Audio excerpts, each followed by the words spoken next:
Okay. Okay, please carry on. Okay, I'm going to just have to disappear and I will carry on and take it from there. I'm going to have to read the script from the email. So hold on one sec.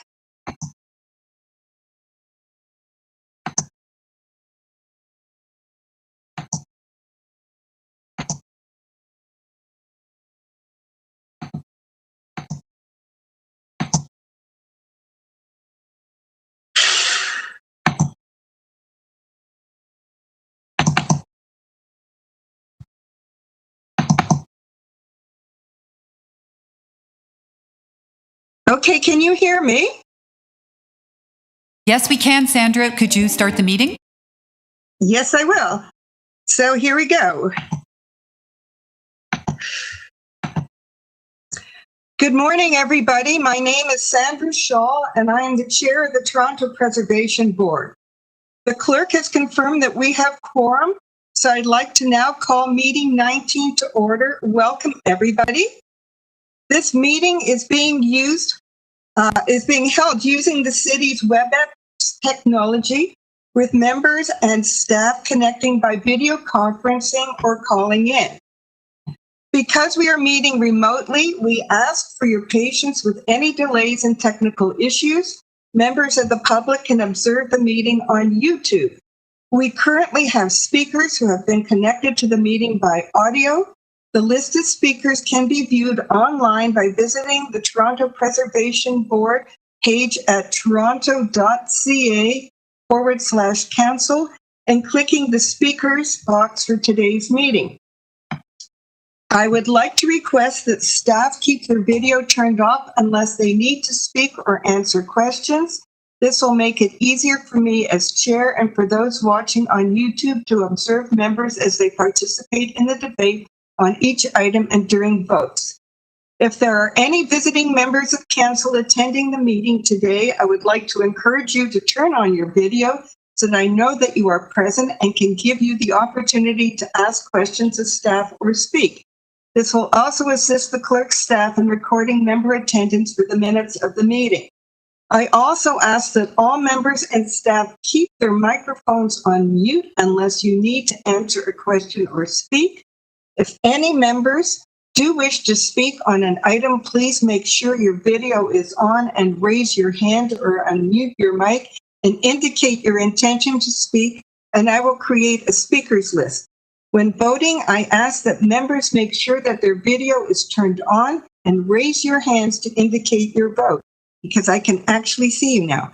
Members, I want to remind you that although members are participating remotely, you must still submit your motions in writing to the clerk. The clerk's staff are available by email at teycc@toronto.ca to help with motions. Although we are in different locations and meeting remotely today, the board would like to acknowledge that the land we are meeting on is the traditional territory of many nations, including the Mississaugas of the Credit, the Anishinaabe, the Chippewa, the Haudenosaunee, and the Wendat peoples, and is now home to many diverse nations, Inuit and Métis peoples. We also acknowledge that Toronto is covered by Treaty 13 with the Mississaugas of the Credit. Okay, are there any declarations of interest under the Municipal Conflict of Interest Act? If you do have an interest, please raise your hand or unmute your mic.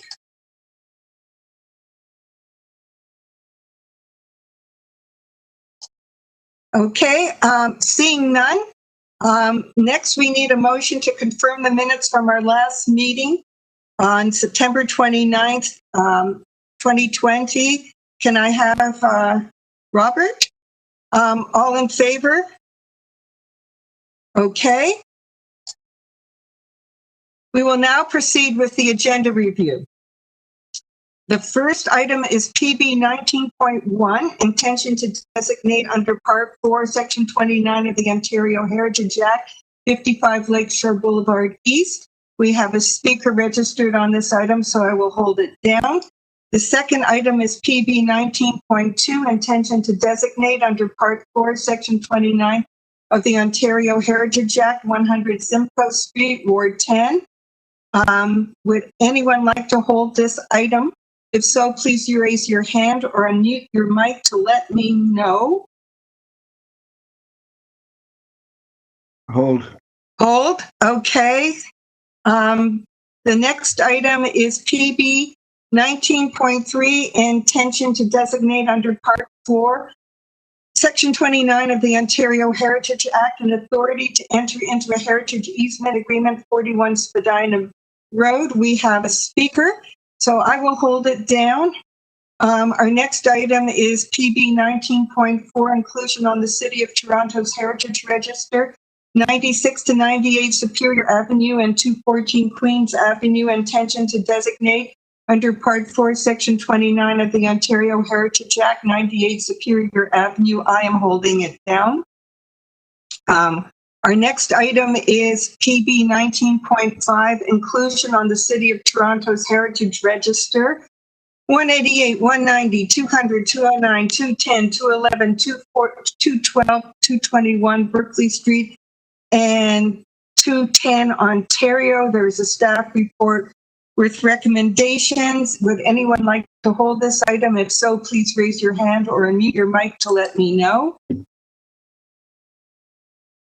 If not, can I have a, oh, are you holding it, Paul? Yeah. Okay.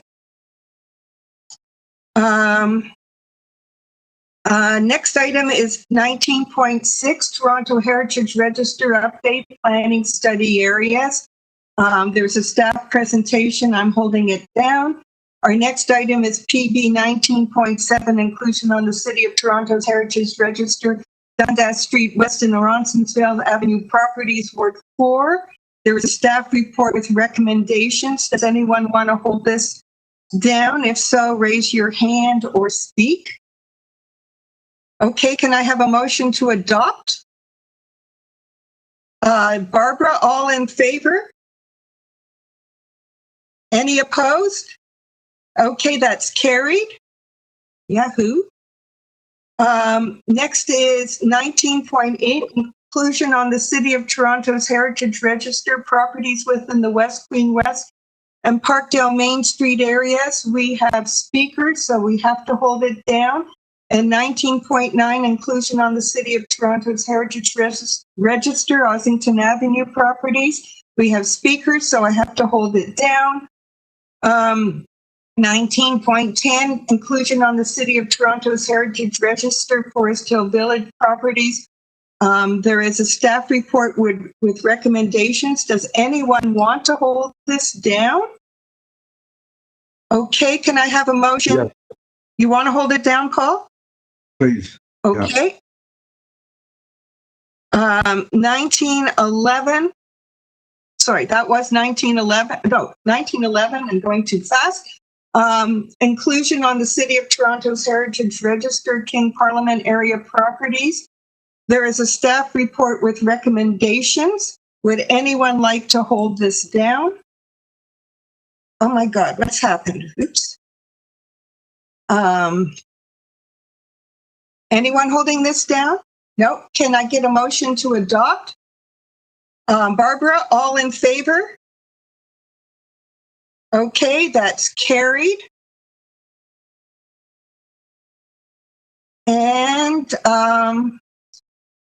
last but not least, inclusion on the City of Toronto's Heritage Register, Danforth Avenue, Coxwell Avenue to Victoria Park and Dawes Road properties. We have speakers, so I will hold it down. And we have two new business items, the preservation panel minutes. May I have a motion to add this to the agenda? Julia? And we're all in favor? Okay. And then we have a good one. The Toronto Preservation Board meeting minutes. Dates for next year, so we can go through this for yet another year. That will be our other item. And one of the things I would like to recommend right now is the change of the order of agenda to bring up the Superior Avenue item, which is 19. Oh, excuse me, pardon me, sorry, Yeah. Madam Chair.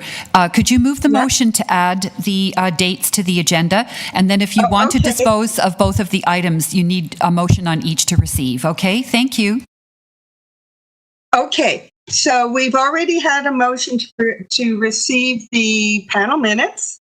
Now we need a motion to receive, yes, the dates for next year, Barbara, and are we all in favor of finding out when we're meeting next year? That's promising.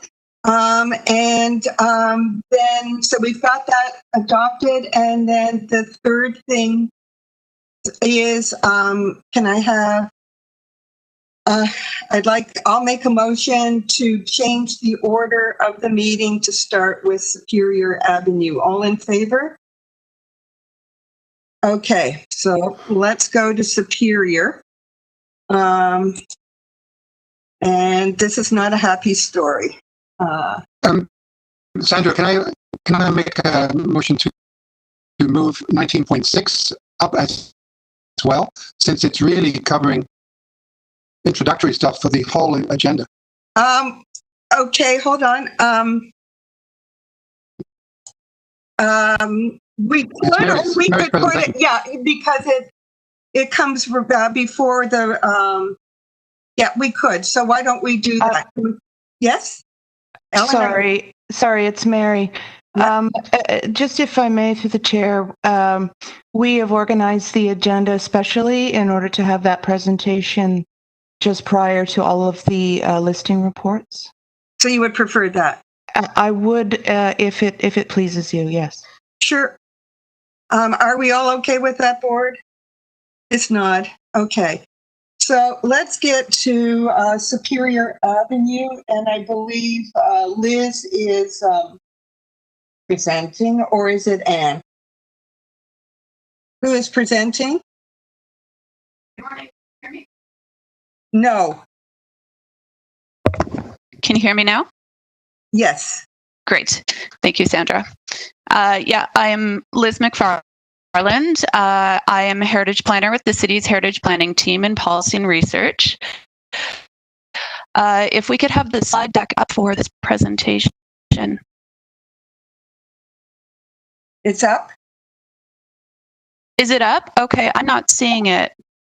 Might be my connection, but it's okay. I can picture the slides anyhow. So if we're on the first slide with the location map,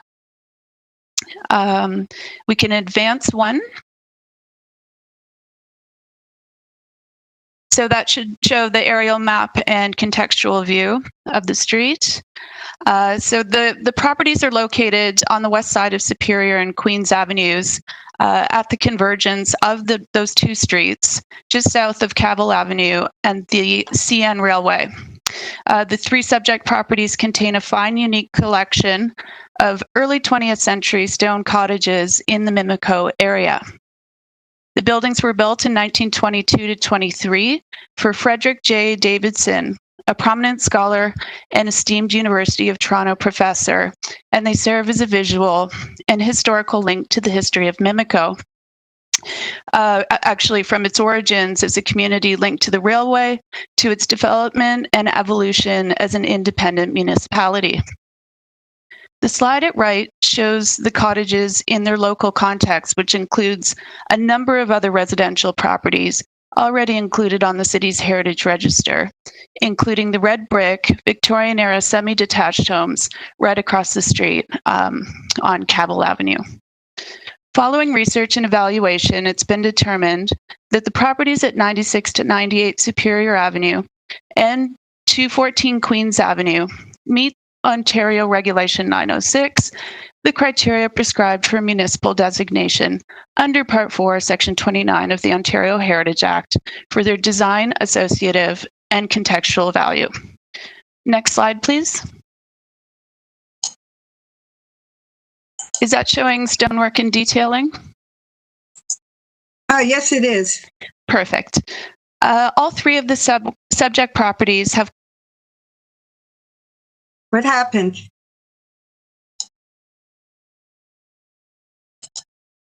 Oh, for fuck. Hello?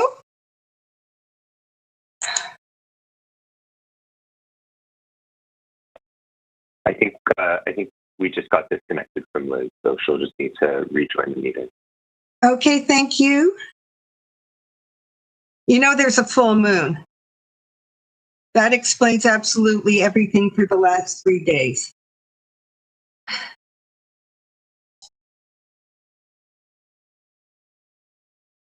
Just 3, Sandra? Yeah, well, you've had 10. Thank you. Just to say, staff seems to be getting dropped off and on. I'm off, so bear with us. It'll happen to you someday. Is that a threat or a promise? It's a promise. A promise. Okay. All right, enough from me. Good morning, everyone. It's Tamara at Cartwright, Liz's manager. I'm happy to proceed with explaining the slides themselves. If we Thanks, wish to move Tamara.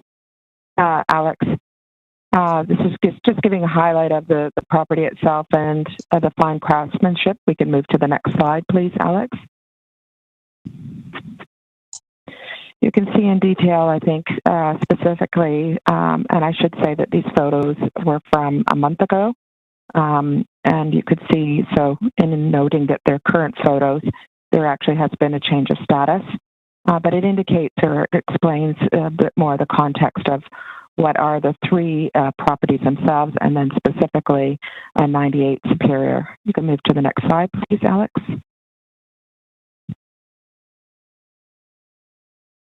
So as of the weekend, things transpired differently. The property owner was issued a demolition permit, and we had been monitoring staff to know what the existing condition was of the site. The photo on the left shows the condition of the building on Saturday. Unfortunately, however, the photo on the right-hand side is as of 6 a.m. this morning, and it has been confirmed with staff that are on the nearby the site today, this morning, that as of this morning, the property at 98 Superior Avenue has been demolished. Thank you.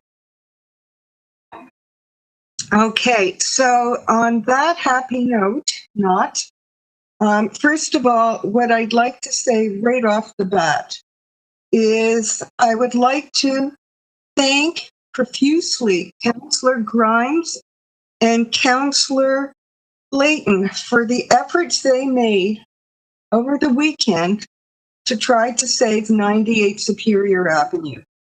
And so at this point, before we start any discussion or ask staff any questions, I've spoken to Ellen this morning, and we basically have 2 options. We can simply list the other 2 properties. We would change recommendation 1, list 96 Superior and 214 Queens Avenue, and of course not adopt recommendations 2 to 5. The alternative is to send the report to TEYCC, Toronto and East York Community Council. Is that correct, Ellen? Or we would send it to council at any rate without any recommendations. So those are 2 options at this point. So do you have any questions of staff before we have discussion among ourselves? It's pretty clear. Okay. So discussion among ourselves. Do you have anything you want to say other than what's obvious? Elizabeth? I don't know if this is the right point in the meeting to go over this, but I fail to understand how we could be in this situation if, given the process that occurred with respect to trying to save the property, the committee of adjustment that was deferred. It didn't go to the committee of adjustment according to the city's application center, information center site. And yet somehow the property received a demolition permit. I don't understand that. What happened? How did this fall through the cracks? If I can just speak because I've gone over that. It was legally done, and I don't want to sidetrack the conversation now.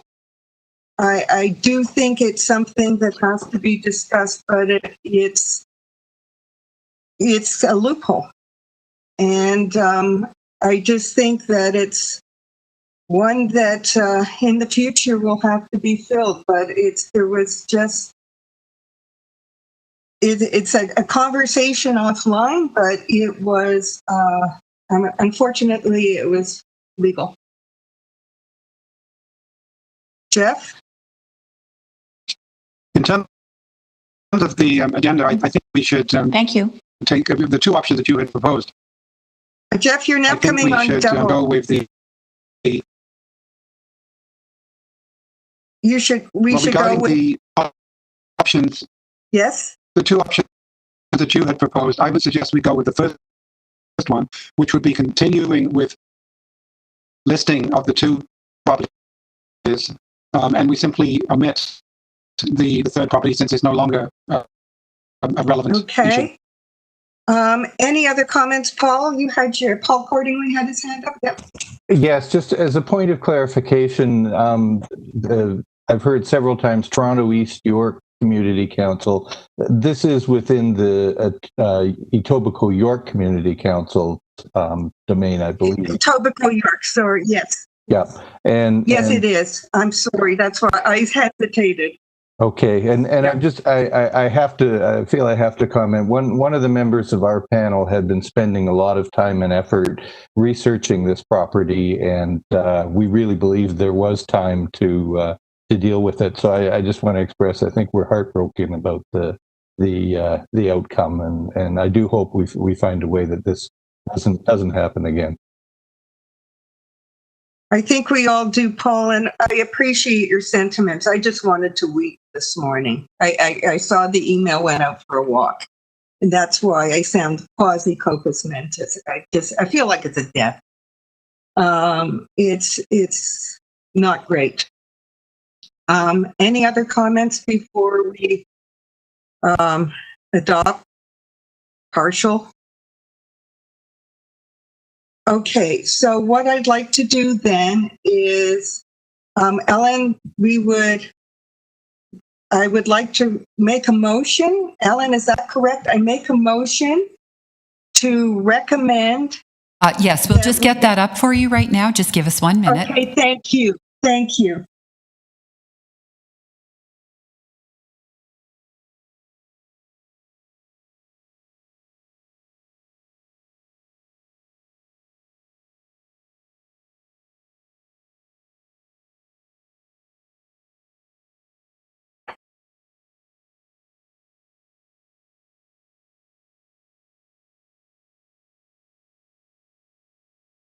Okay, so can you all see this? That the Toronto Preservation Board recommends that recommendation 1 be amended to delete 98 Superior Avenue so that the recommendation now reads, City Council include the following properties on the City of Toronto's Heritage Register: 96 Superior Avenue and 214 Queens Avenue. And Ellen, just before we vote, do we have to then go on and not adopt the other 2 to 5? I will take care of that in the decision advice field and move the remainder of the recommendations to that area of the decision, given Okay. your decision on this, on recommendation 1, okay? Okay, so I'd like to make a recommendation. I'd like to make a motion to adopt the revised recommendation number 1. All in favor? Okay, it is carried. I'm so sorry. And if I could have then a motion to adopt the item as amended, please. Yes, and now can I please, okay, Jeff, all in favor?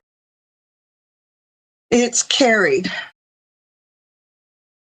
Okay, and now we're going to 19.1, which is intention to designate under Part 4, Section 29 of the Ontario Heritage Act, 55 Lakeshore Boulevard East.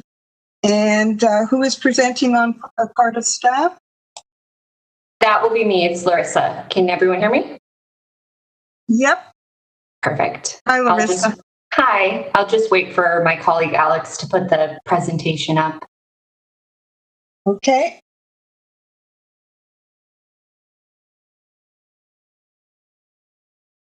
Perfect. Thanks, Alex. Good morning, everyone. I'm Larissa Quetzalcoatl. I'm an assistant heritage planner with the City of Toronto. I'll be presenting on item PB 19.1, intention to designate under Part 4, Section 29 of the Ontario Heritage Act, 55 Lakeshore Boulevard East. Next slide, please. The property index map on the screen shows the location of the Liquor Control Board of Ontario, or LCBO headquarters, which occupies the city block bounded by Lakeshore Boulevard East to the north, Cooper Street to the east, Queens Quay East to the south, and Freeland Street to the west. Construction commenced in 1950, and the custom-built LCBO facility was opened in 1954. The buildings were designed by the prolific Toronto architectural firm Mathers and Haldenby in the modern style. Next slide, please. The 4-story office building was constructed to house the main offices of the LCBO and the Liquor License Board of Ontario, or LLBO, and the 3-story warehouse was purpose-built as a warehouse for the LCBO. These structures form the core buildings of the complex and are connected with a single-story structure, ground-level truck loading bay, and overhead pedestrian bridge. A retail operation was originally found inside of the office building before it was relocated to the remodeled garage in the southwest corner of the site. Next slide, please. The property was listed on the City of Toronto's Heritage Register in 2005. It was also identified as a provincial heritage property in a built heritage assessment produced by Unterman McPhail Associates for the Ontario Realty Corporation in 2007 and was found to meet the criteria in Ontario Regulation 906 in ERA's Cultural Heritage Evaluation Report in 2013. Following further research and evaluation, it has been determined that the property at 55 Lakeshore Boulevard East meets Ontario Regulation 906, the criteria prescribed for municipal designation under Part 4, Section 29 of the Ontario Heritage Act for its design and physical, historical and associative, and contextual value. Next slide, please. The property at 55 Lakeshore Boulevard East has design and physical value as a rare example of a combined provincial headquarters, commercial and industrial complex, which was purpose-built for the LCBO. Next slide, please. With its construction materials, including buff brick cladding and brick, stone, and metal detailing, as well as the fenestration, use of symmetry, and entrance detailing, the property at 55 Lakeshore Boulevard East has value as a representative example of the modern style. Next slide, please. 55 Lakeshore Boulevard East also has design and physical value for displaying a high degree of craftsmanship through the functional organization of the individual buildings that are linked through their design and materials and are physically linked through a pedestrian bridge and ground level truck loading bay. The property at 55 Lakeshore Boulevard East has historical and associative value for its association with the acclaimed Toronto architectural partnership of Mathers and Haldenby, who have been recognized for the wide range of projects they've executed in the city, including the combined office and warehouse facility for the Christie Brown and Company in Etobicoke in 1961, which has since been demolished. Next slide, please. The property has historical and associated value through its association with the Liquor Control Board of Ontario. As the largest purchaser of liquor and spirits in the world, the LCBO oversaw its retail and distribution system across the province from this complex at 55 Lakeshore Boulevard East. Next slide, please. 55 Lakeshore Boulevard East has further historical and associated value through its contribution to the transformation and revitalization of Toronto's harbour and waterfront after World War II, when large tracts of land were acquired there for commercial and manufacturing facilities. Finally, the property at 55 Lakeshore Boulevard East has contextual value as the LCBO complex supports and maintains the historic character of Toronto's central harbour and waterfront as it was expanded and modernized in the 20th century. It is also historically, visually, functionally, and physically linked to its setting, where it occupies the entire block bounded by Lakeshore Boulevard East, Queens Quay East, and Cooper and Freeland Streets, and was situated to access the water, rail, and road links along Toronto's central harbour and waterfront. Thank you. Thank you very much. Okay, we have a speaker on this item, Chris Borgle. Is he here? Yes, I am. Hi, Chris. Hi there. It's nice to see you virtually.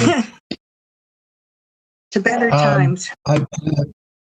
There has been a letter sent by the developer's lawyer to the board requesting a deferral of this project. There is no question that the developer is in favor of a designation.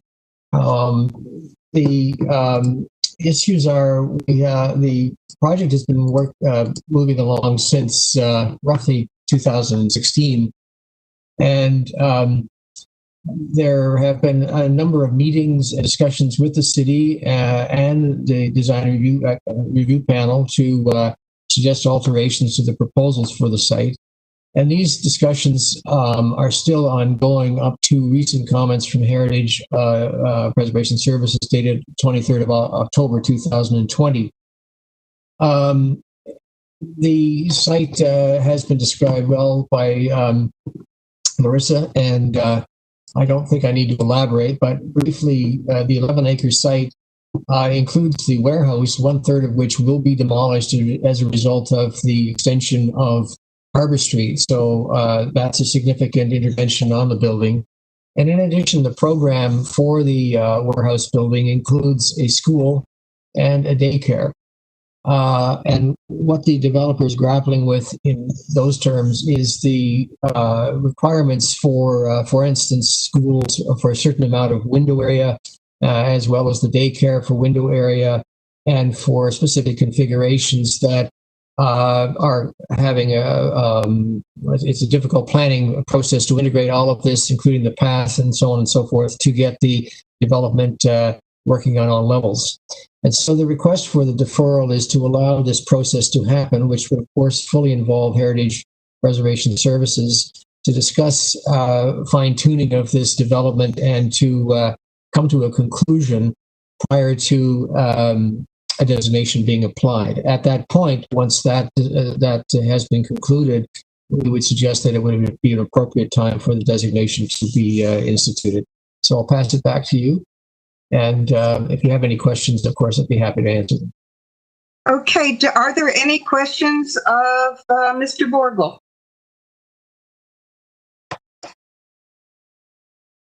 None?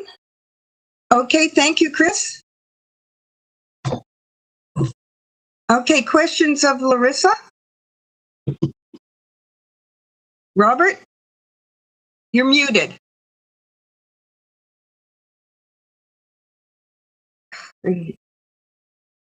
Yes.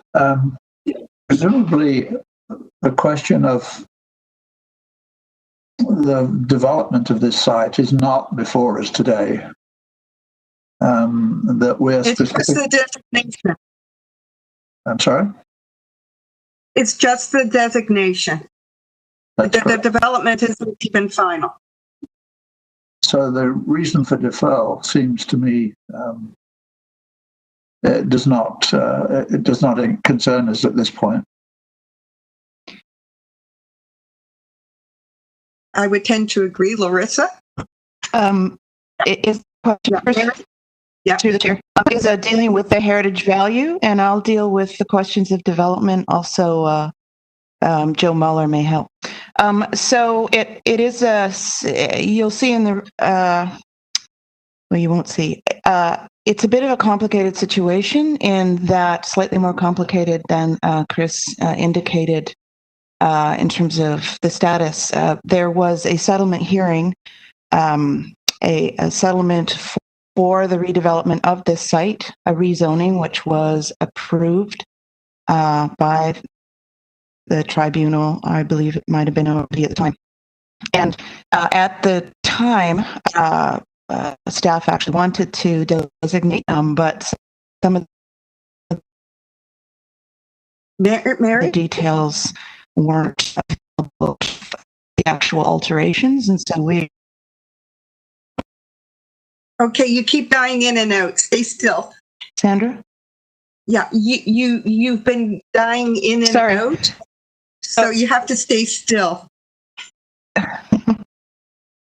have to look at monitor. So anyway, there is a settlement approved at the OMB from a few years ago for the rezoning of the site. Contrary to usual practice, staff did not designate at the time, accepting that it would be the site plan process would allow appropriate and there are continued discussions and now at the further stage, and some of it is in the pre-application world, so I can't really discuss it. But staff are concerned about the appropriate conservation of this building. And since we are moving into a new environment of learning how to designate first and alter later, we certainly would appreciate support for the designation at this time. It's actually years overdue, frankly. Any other comments? Any questions of Mary? Okay, Mary, thank you. Any discussion among us? Robert?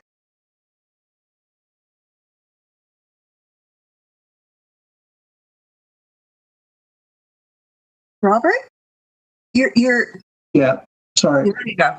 It seems to me then that it's obvious that we should accept the report, staff report. Okay, is that a motion to adopt, Robert? It is. Okay, all in favor? It's carried. Okay, next is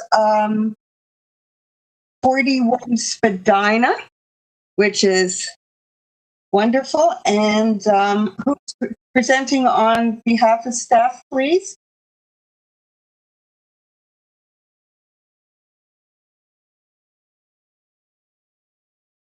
Hi, Mary Beth.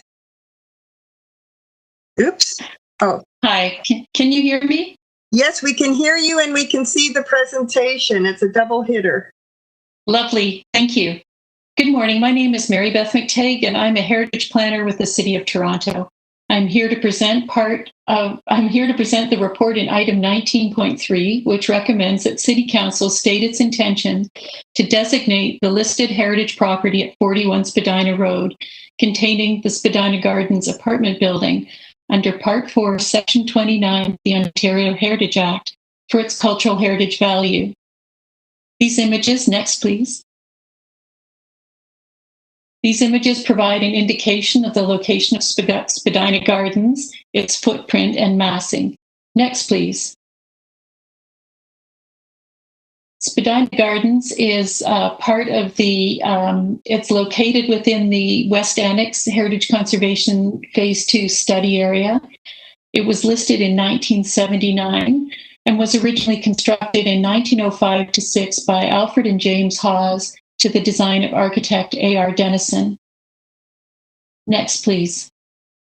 Following research and evaluation, staff have determined that Spadina Gardens, located at 41 Spadina Road, meets Ontario Regulation 906, the criteria prescribed for municipal designation under Part 4, Section 29 of the Ontario Heritage Act under all three categories of design, associative, and contextual value. Spadina Gardens has cultural heritage value as an exceptionally well-designed and detailed apartment building in the Edwardian classical style. These are photographs taken in 1978 with few trees and recently in 2020 of the principal west elevation. Next, please. These photos illustrate the design and craftsmanship evident at the two main entrances and the balconies and wall detail above. Next, please.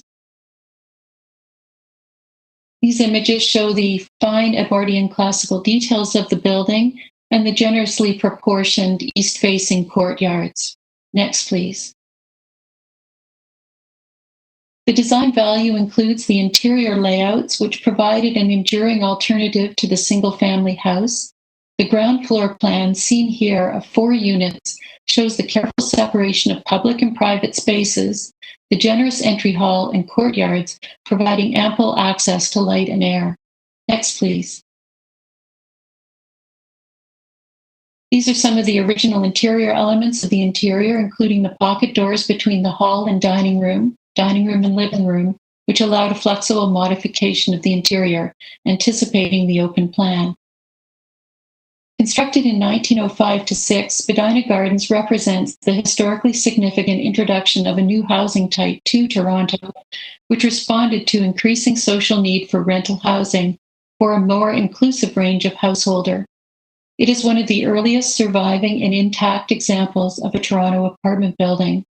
It has further value for its association with the prolific Toronto architect Arthur Richard Dennison and numerous prominent residents, including Sir Henry Pellet, Dorothy Stevens, Lionel V. Massey, and Maureen Forrester. Next, please. Located on the southeast corner of Spadina Road and Lowther Avenue, the Spadina Gardens apartment building has contextual value as its Edwardian grandeur displayed in its brick and stone details, 4-story massing located in a landscaped and treed setting maintains and supports the 19th and early 20th century residential character of Spadina Road, once a prestigious residential thoroughfare, and the surrounding annex neighborhood. As a new residential building type representing social change, the growth of the city, and increased densification, Spadina Gardens has further contextual value as it reflects this 20th century evolution along Spadina Road, one of the city's main thoroughfares, as well as the annex. Constructed on the main thoroughfare of Spadina Road at the intersection with Lowther, which connects with adjacent residential streets, Spadina Gardens has been for over 100 years within the landmark within the annex neighborhood, first prominent as an innovative building type associated with the major cities of Europe and the United States. Its finely detailed architecture and massing, combined with the history of renowned residents, have made it a well-loved focal point within the local community, as well as a well-regarded model of historic, architecturally fine, low-rise rental housing in the city of Toronto. Thank you. Thank you very much. Any questions of Mary Beth? And I will refrain myself from going on rhapsodically about one of my favorite buildings in the annex. Robert? Robert? Yes. To what extent is the interior protected if we pass this recommendation?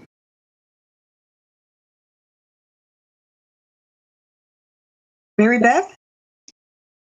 Well, we have a protection for one of the apartments, which is going to be kept intact in its current location and arrangement.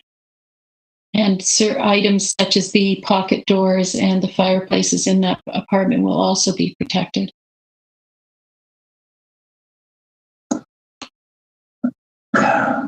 And what about the other apartments?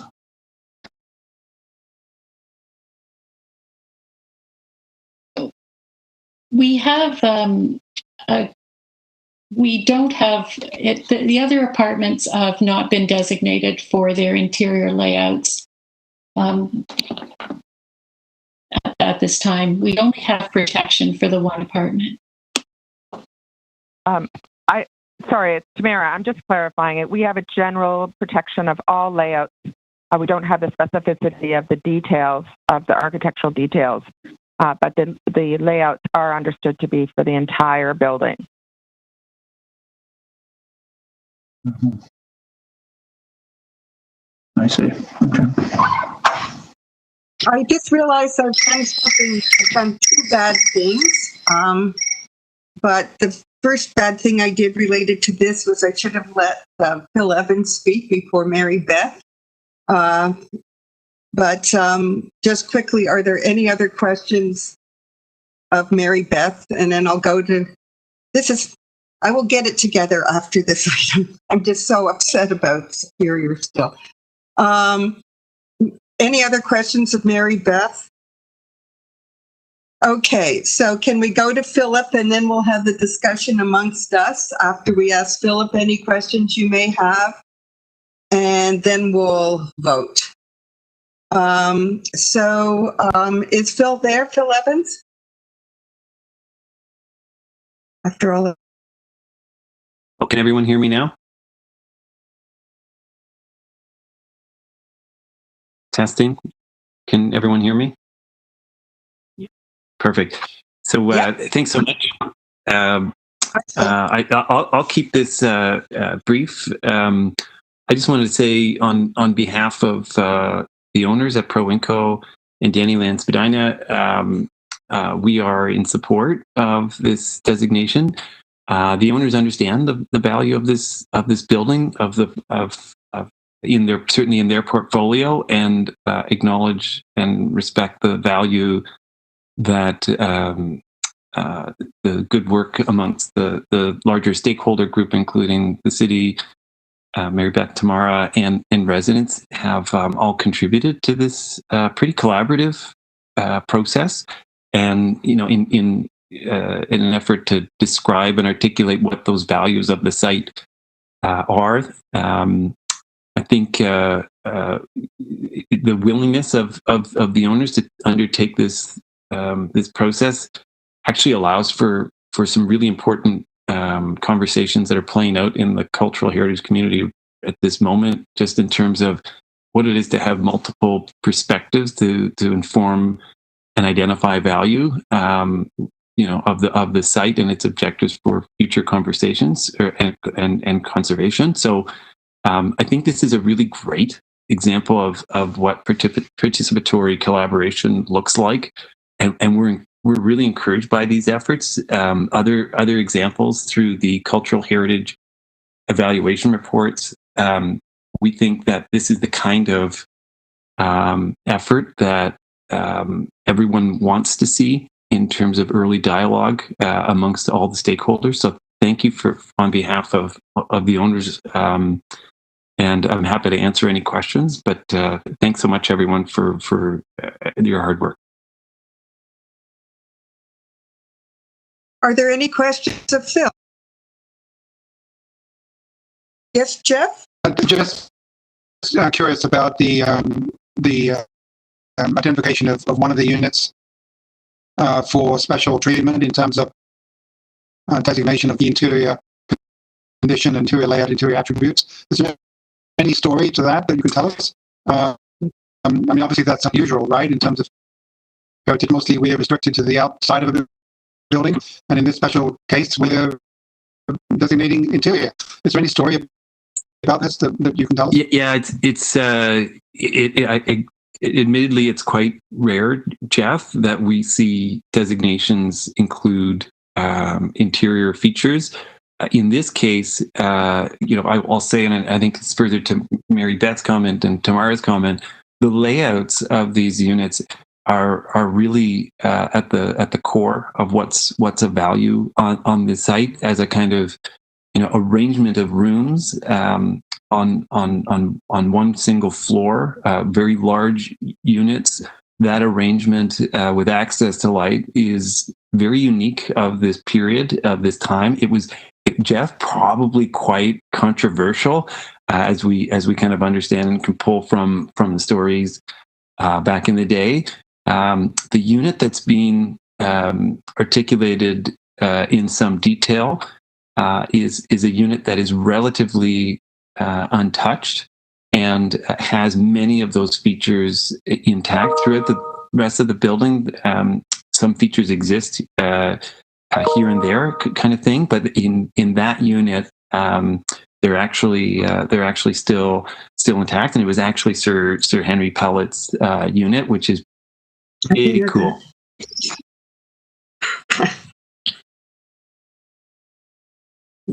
I can tell you that one of the reasons that unit was preserved is a tribute to the original leaders in the annex against the Spadina Expressway.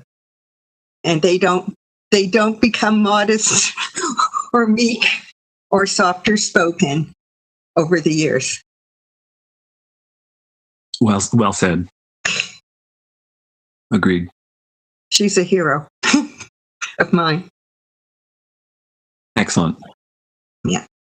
Any other comments, questions to Phil? Yep, Mike? I would just add the comment. I would like to send my deepest appreciation to staff for moving ahead on this designation. It's as well as my thanks to the community and to the tenants of the building for highlighting some of the I think some of the lesser known attributes of the building that you wouldn't see from the street. You see this handsome, attractive building from the street. The detail and is quite remarkable inside. And so a huge thanks to them for their participation. It's a beautiful building, but I think more beautiful is this history. If you do get a chance to go through detail, the elegant history of this building and its contribution to the shift and change in the city of Toronto. And I think it causes us all to, I think, reflect back on our feelings about change in our own communities as well as in the city as a whole. That down the road, I can sometimes see that change a little bit differently than we might at the time. And so, again, my deepest appreciation to staff for helping tell the story of this building by and out. Yep. Okay, any other questions, comments to Phil?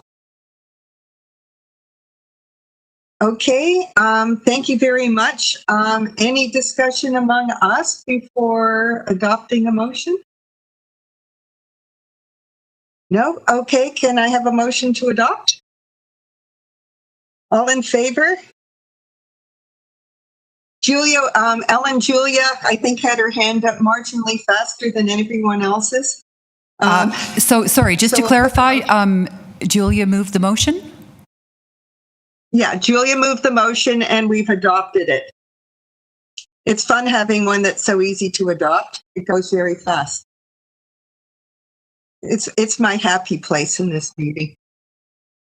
So here's the other bad thing I did. I skipped 19.2, 100 Simcoe Street,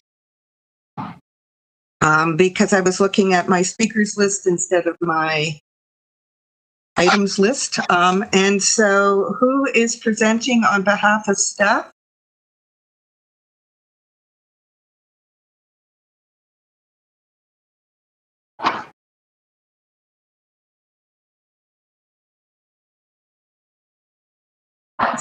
Who's presenting?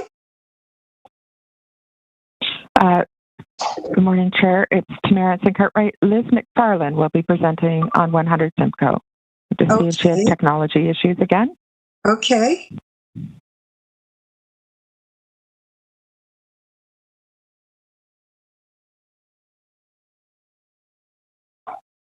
Can you hear me? Yep. Okay, great. So I switch gears here in terms of thank you to the host for suggesting a better system for me this morning, audio-wise. So if we could just advance one slide to the location map. Perfect. So the property at 100 Simcoe Street is located on the west side of Simcoe between Pearl Street and Adelaide West in the King Spadina neighborhood. The original staff report recommending that the property at 100 Simcoe be added to the City of Toronto's Heritage Register was adopted by City Council at its March 9, 2017 meeting. Following further evaluation to determine the merit of the property for full designation under Part 4, Section 29 of the Ontario Heritage Act, the content of the 2017 report is deemed still to be valid, including the property's values and attributes. Accordingly, it's been determined that the property at 100 Simcoe Street meets Ontario Regulation 906, the criteria prescribed for municipal designation under Part 4, Section 29 of the Ontario Heritage Act for its design, associative, and contextual value. Next, please.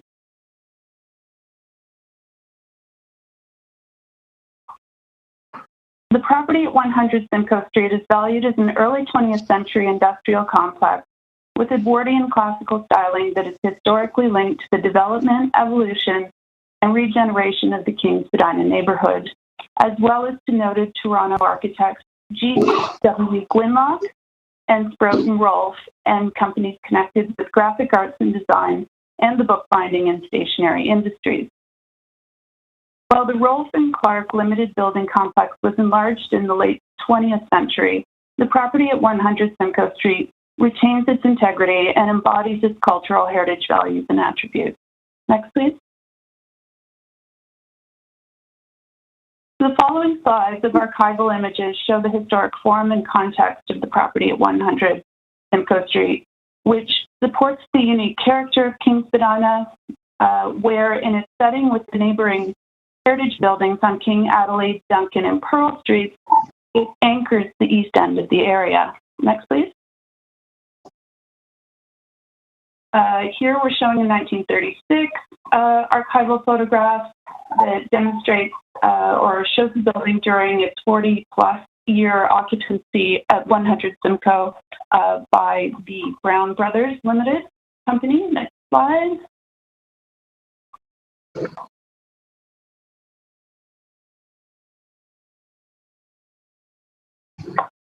Do we have the next slide?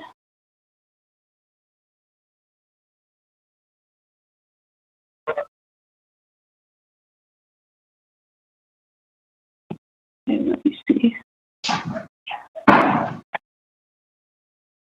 Okay, can we go back just one? My apologies. That's perfect.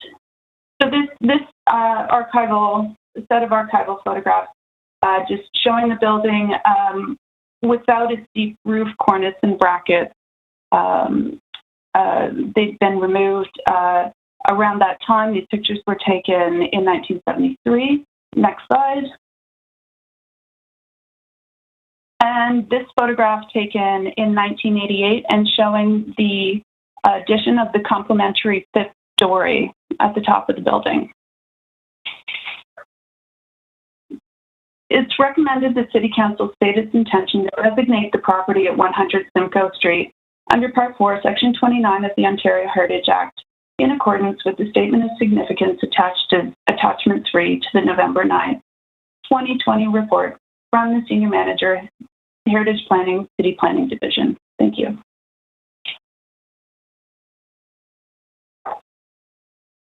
Okay, that's it, Liz? Yeah, all good. Thank you. Okay, so we have no speakers. Do we have any questions of Liz? I can't see my whole board. What happened to my whole board?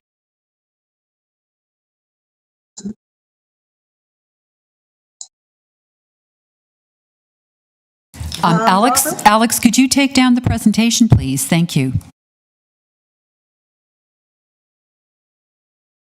Albert, here you go.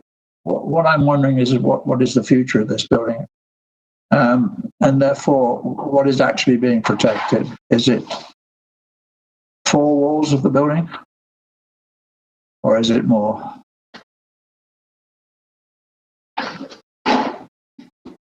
Liz, you're muted. Where's Mary? Liz? Yeah. Yes. Liz will just deal with questions of value. I'm actually going to ask Ann Fisher if she's able to log in here. It is subject to an appeal at the LPAT. The final disposition of the building hasn't been determined yet, but we are very encouraged by a I don't see any. So just to say, Robert, we are still in negotiation. The original intent was not Here's to Ann. integrate this building, so we're much further along in the conversation. But I probably, Anne, it probably isn't a good idea, given that these are settlement discussions, to discuss anything specific. But at present, we feel good about the direction of the settlement discussions, but we would prefer to have this designated certainly before the end of the year. This is Anne here. I don't know whether you can hear me. I haven't really got much more to add to what Mary already said. We are dealing with an application on this site, and we are working with owners to find a settlement that we will bring before LPAT. That's really all I can say. And then consequently, you will see the alterations report should revisions be made to applicant was appealed. Robert? Part of my question, though, has to do with ensuring that through the designation process that you've got something to barter with. In other words, is it more than the four walls that you've got as a kind of fallback position? I mean, what you're describing, I presume, is some kind of possibility of saving more than the walls, or three walls of the building, I would guess.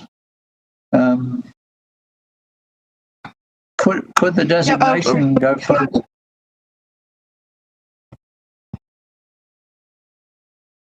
Yes, Robert, we tend to think about this always not in terms of the bargaining position. We look holistically at value. And so at present, what's being proposed is the building, but we do not have interior features indicated as part of the conservation. But we are always trying to seek whole building conservation as best as we can. But as I said, you will see the final alteration that will come forward should the applicant conserve the building as a part of the application. I understand your question, but we are, and I know this is a point of discussion, certainly for the warehouse buildings, but it is the exterior that we are conserving.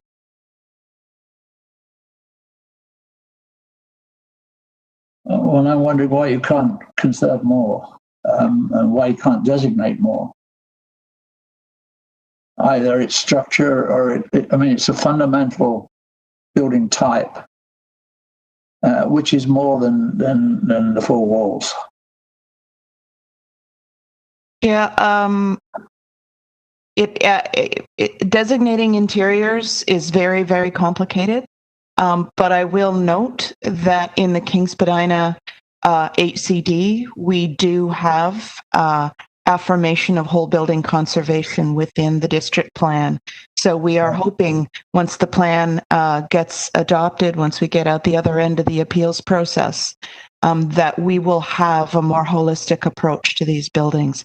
I will also note that we have seen some great examples now of people keeping the whole building, using the interiors, finding ways to keep everything in place. I'm very encouraged by that. Because once some people start doing it, then it means we can say, well, look what they did over here. So these precedents are so helpful to us. And we really are indebted to those developers working in the King Spadina area who are willing to go that extra mile, understanding the value is inside and outside. Thank you. Any other questions of staff? Oh, sorry, Robert, are you finished? No, I was just thanking for the answer. Okay. Julia, do you have a question? No? Anyone else?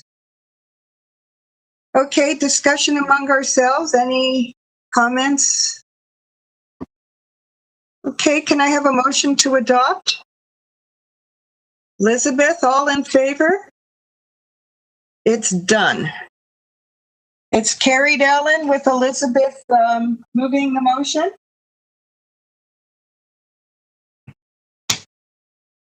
Okay.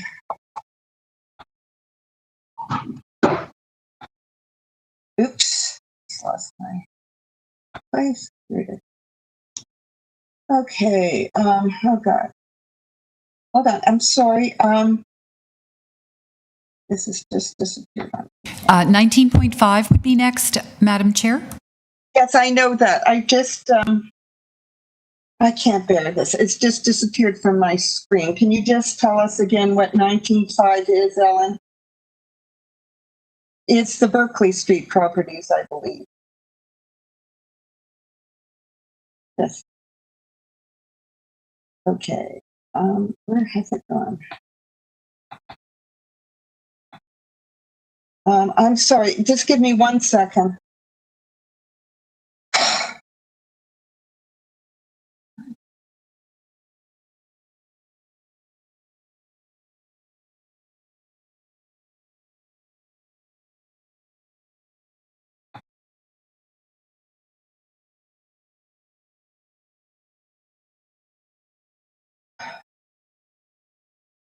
Yes.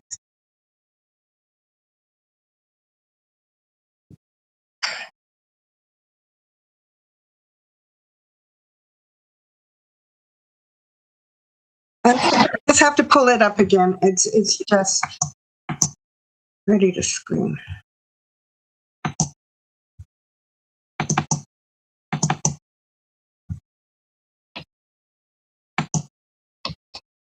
Okay, 19.5. I'm sorry for the delay. It's for inclusion on the City of Toronto's Heritage Register 188, 190, 200, 209, 210, 211, 212, 221 Berkeley Street and 210 Ontario Street. Who is presenting on behalf of staff? I'll be presenting this item as Alex Corey. Hi, Alex. Go ahead, please. Thanks very much, everybody. So to provide some background and context on the properties being recommended in this report, the recommendation is to list 9 house form properties that are located within the Cabbagetown South neighborhood. You can see they're located on Berkeley, as well as 1 property on Ontario Street, just north of Shooter Street and south of Dundas Street East. These 9 properties were identified through the Cabbagetown Southwest Heritage Conservation District study and were not included in the HCD boundary endorsed by this board in 2019.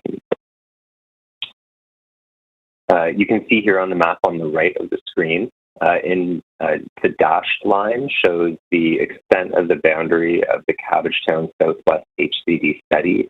The solid line is the boundary of the proposed Heritage Conservation District area, a process which is currently underway. And the Berkeley and Ontario Street properties are in the southeast corner of this area. For a little bit of background just on the Cabbagetown Southwest HCD study itself, that HCD study was undertaken by Evoke Architecture with Urban Strategies, ASI, and Lura as sub-consultants. I won't go into too much detail in this presentation, but happy to for each individual property if desired by the board. But just to provide a high-level overview of the types of properties that we're looking at, these are properties that were constructed in the mid to late 19th century, comprised of both semi-detached, detached, and bay and gable houses on Berkeley and Ontario Street.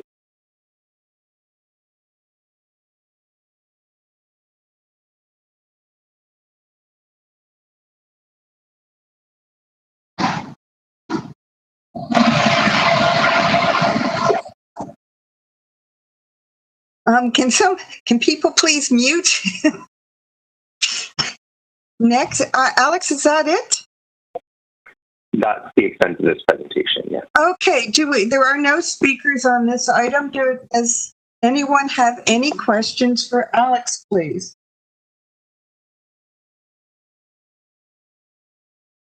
None?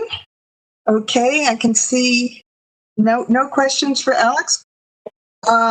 Paul had originally held it, Paul Fairley. Yes, I'm happy to move the staff recommendations. Okay, all in favor? Thank you. It's carried, so Paul and it was carried.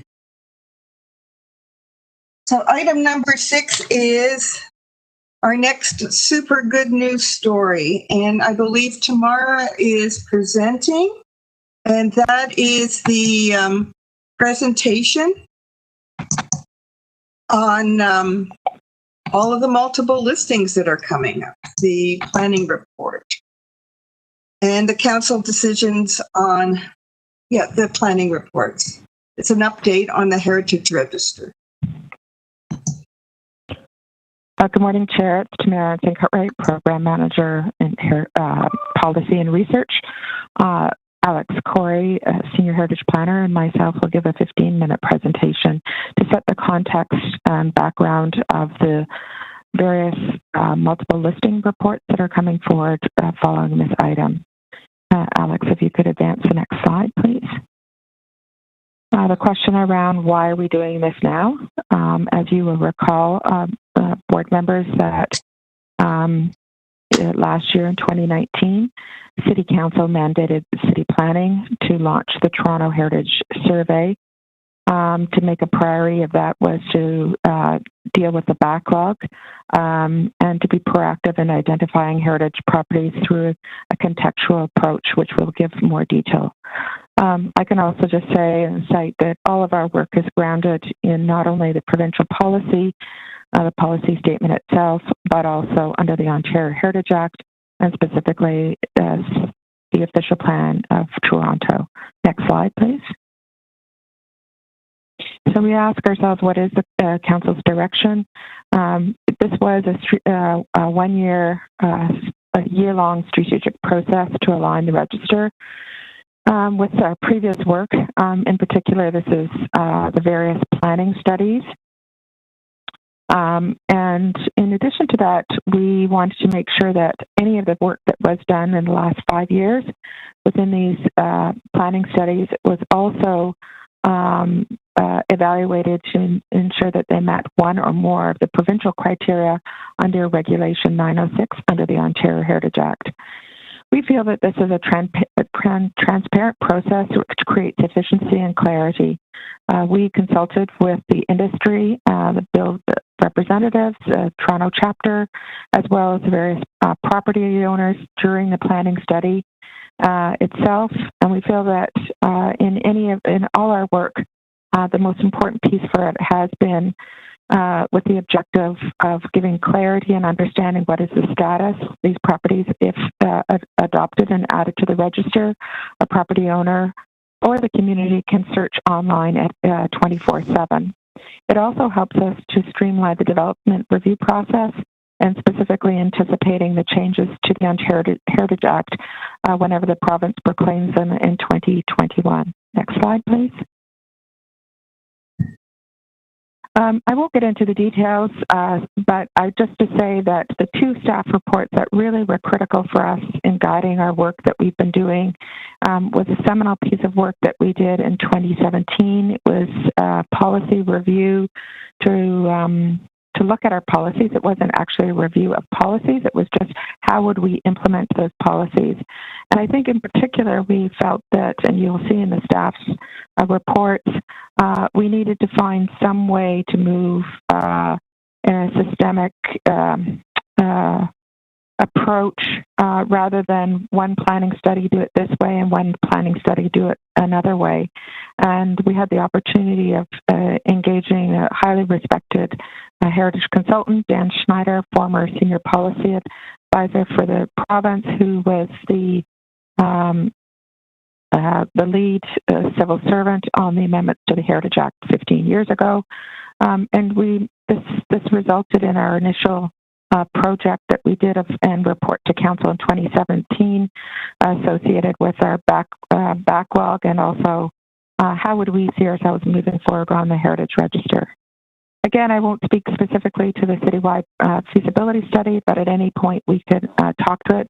I should say that this is the first step with us at looking at the background and the backlog itself, but we continue to consult with our technical expert panel. Now we call it an advisory panel to ground our work, as well as seeking out best practices across the province. Can move along, please. Next slide, please. Again, I won't get into the details of the official plan, although I should say for the purposes of others who might not know it as well as the board members, Alex, maybe we should go back to that slide of official plan. We have a unique circumstance in the City of Toronto in that our inclusion on the Heritage Register not only identifies what the threshold is that is under the Act, which is that council may believe the property to have cultural heritage interest, but also in our official plan that we also include the consideration of heritage values of design, historical, associative, and contextual. So we have I would say, a higher standard of what we do in our evaluation and our survey work. Next slide, please. So what is listing? This, I think, has been the piece that we are trying to educate and explain more broadly. Essentially, for us, there is to explain, and we continue to post this information on our website, and we'll continue to educate more broadly through various engagements with community groups, BIAs, whoever is an affected body. But essentially for us, it has no legal protection under the Heritage Act, insofar as that the only thing is that it gives 60 days notice of an intention to designate. As we could imagine, should we have had it 98 Superior Avenue on the Heritage Register, we would have been in a different circumstance. Instead, and we see this also very importantly with commercial properties in the city to which their demolition applications can be considered within a mandated time frame for the building official. Listing does not trigger maintenance requirements or any of the property standards that are afforded under if the property is designated, rather the existing general property standards that are applicable. The other thing I think that is really important for us is that it flags with the early conversation for us of planning applications. This requires a heritage impact assessment. It also has that opportunity for us to have a dialogue not only with the applicant, but also internally across the division. Should we see the need, be it within a fixed time frame to halt the demolition, we will be in a better position. This is essentially a strategic opportunity for us to flag in advance rather than scrambling and trying to get something on a very full agenda that you've already seen in the last few months that have come forward. Move to the next slide, please. You can see that our survey work that has been contextually informed through our heritage evaluations is a very small portion of the city, but we decide and work to these areas of studies with whatever is within the city planning work program, and we align our work with those that have been prioritized and given direction from council. We would, of course, eventually like to see a broader understanding of historic context with the citywide survey, but at this point, this is the extent of our survey that we've done.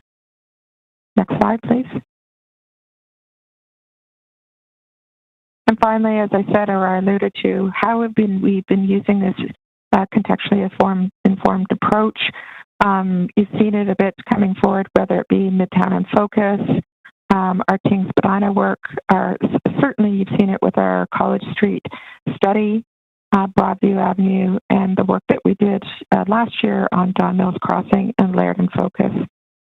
In the 5 years of us doing these various heritage surveys affiliated with planning studies or heritage studies, we had indicated that we've previously in our reports in 2019, we identified approximately 1,500 properties. We have some legacy reports that we need to deal with, such as North York Modern, and a variety of other ones that have been done over the years. So this represents for us the first part, which essentially I would say is we're classifying it as a housekeeping matter. They've all relate to property or studies that have already been adopted and endorsed by council. And I think I'm going to pass the floor now to Alex Corey to talk about the methodology itself that we outlined in each of the reports, but this provides an overview to that work. Thank you. Thank you, Tamara. Thanks very much, Tamara, and good morning, everybody. So following City Council direction in 2019 to prioritize the backlog of identified heritage properties, staff have reviewed various planning studies completed since 2010 or over the past decade. Using a contextually informed approach, each property was examined, taking into consideration the local context, the property's building type, its state of construction, and any historical or associative information where known. Staff concurrently initiated a jurisdictional review of best practices in heritage planning and evaluation in order to understand how other municipalities in Ontario identify, evaluate, and recommend properties for listing on their municipal heritage registers. This work resulted in two methodologies being used for streamlining the listing of non-designated properties: historic context statements and descriptive listings. Historic context statements are increasingly being used in Ontario for listing properties that have a shared history and that are important in supporting and maintaining an area's character. This method is a refinement of the approach taken in Toronto to multiple listings. Shifting to the use of historic context statements enables us to more concisely and clearly convey the character of an area or a collection of heritage properties. This method consolidates shared or common features for properties that are related to one another and removes terms intended for designations under Part 4 of the Ontario Heritage Act. A key component of a historic context statement is the identification of prevailing building types that support that historic context. A description of each building type is included within the context statement, as are features commonly associated with that particular type.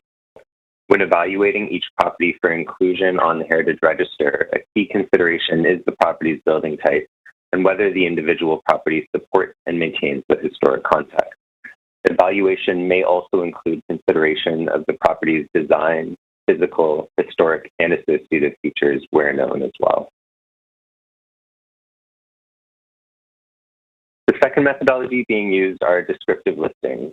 This is perhaps the most commonly used method for listing non-designated properties in other Ontario municipalities. Descriptive listings represent an abbreviated version of our past approach to preparing listings. They may be used where a historic context has not been defined or where a property's heritage value relates primarily to its design, physical, historical, or associated values. And you can see here the image on the right of the screen is 456 King Street East, which is located within the King Parliament historic context in the area.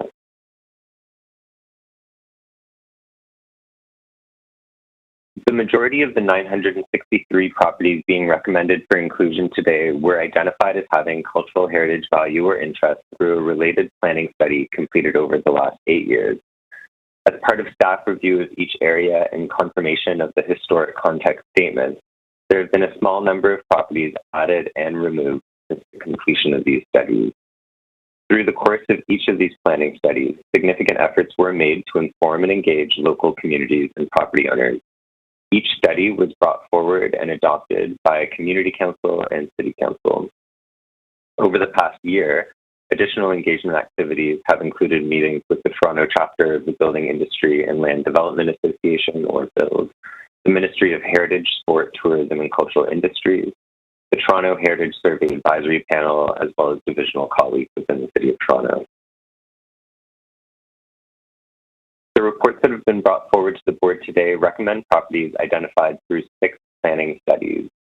These are the Danforth Avenue Planning Study, which was completed in 2018, the Dundas Street and Roncesvalles Avenue Built Form Study completed in 2016, the Forest Hill Village Urban Design Guidelines Study from 2015, the King Parliament Secondary Plan Review, which was reported out in 2019, the Ossington Avenue Planning Study from Queen Street West to Dundas Street West, and that was from 2013, with nominations in 2015, and the West Queen West and Parkdale Main Street Planning Study, which the survey of which was confirmed in 2019 and was reported out just this past fall.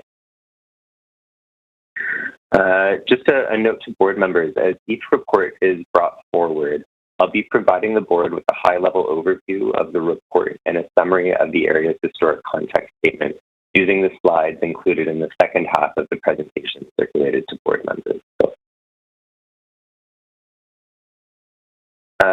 as part of staff's review of these planning studies and the list of heritage properties included within them, each property was further reviewed to confirm its cultural heritage value in consideration of Ontario Heritage Act and official plan requirements for listing, which Tamara provided some more background on. Properties that have been subject to demolition or major alterations following their initial identification or that were subsequently included on the Heritage Register have been removed. So thank you. That concludes the presentation for 19.6. Thank you very much, Alex. And before people ask questions, I just want to congratulate staff for yeoman service. These are proactive. It tells future developers exactly what is of heritage interest to the city, so no one can claim they didn't know. It, I hope, generates more imagination and design that will increase whole building retention. I learned the term facetectomy the other day. I thought it was cute. It's actually in the dictionary. It's just, I don't have to explain. We've all had our frustrations over that, but there's nothing like feeling the historic space, not just looking at it, to understand its context and what it was and how it can be reused. So I'm very excited about this. Tamara, Alex, Poria, did I miss anyone? I hope not. It's great work, and thank you so much. So any questions of Tamara and Alex? Paul Cordingley? This may sound like having loved the inch so much, I'm now going to ask for a mile. But I guess the question is what triggers a focus on a particular area, and how does one get a particular area into the work queue? And I guess I'll ask the second question at the same time, which is, what do you foresee in terms of going forward? You've produced some for us today. Are there others in the works? Do you anticipate how long this is going to take, or is it your goal to cover the city, or are you going to take so many and then come back and work at those in detail, but not accept anymore until you've dispositioned those. I guess you get the flavor of my question. What's next, I guess? Through the chair, it's Tamara responding. Thank you for the question. We are ongoing right now a variety of studies. All studies are coordinated through the Chief Planner's Office as a divisional priority. The variety of studies that you saw today or you're considering today were related to areas that were mixed use, so they were related to growth and planning studies. With the exception of the Heritage Conservation District that is within our priority of Cabbagetown Southwest.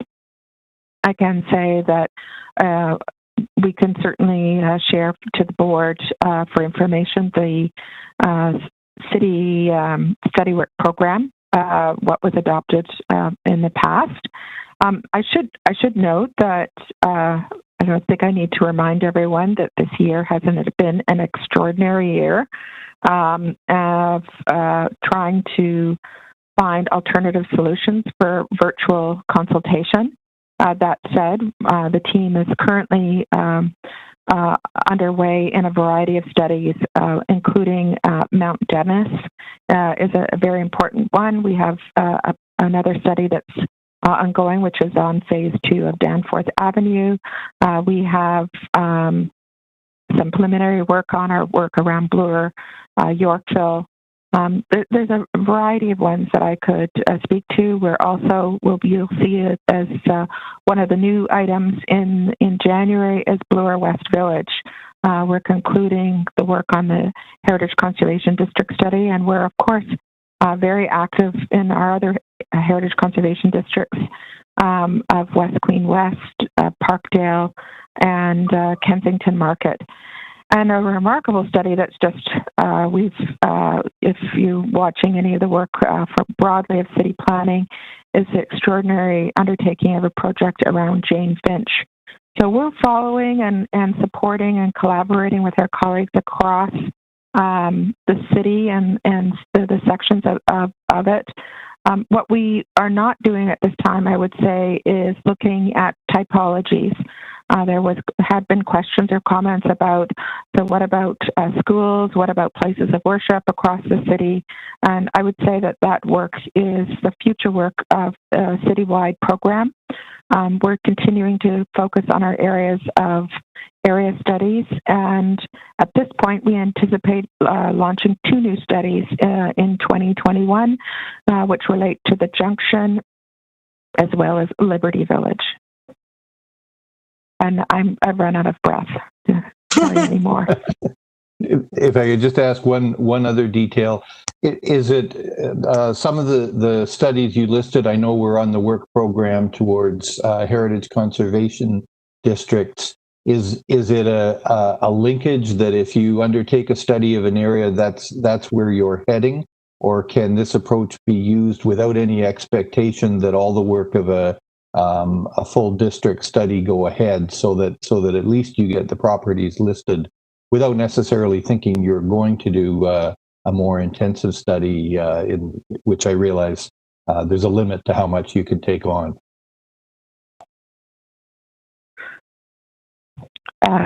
That's a very good question, Paul. Through to the chair, I think that we, and through our work of the citywide survey, have seen that for us it is perhaps more effective for us to do a cultural heritage resource assessment of an area rather than to be presumptive that it is a district.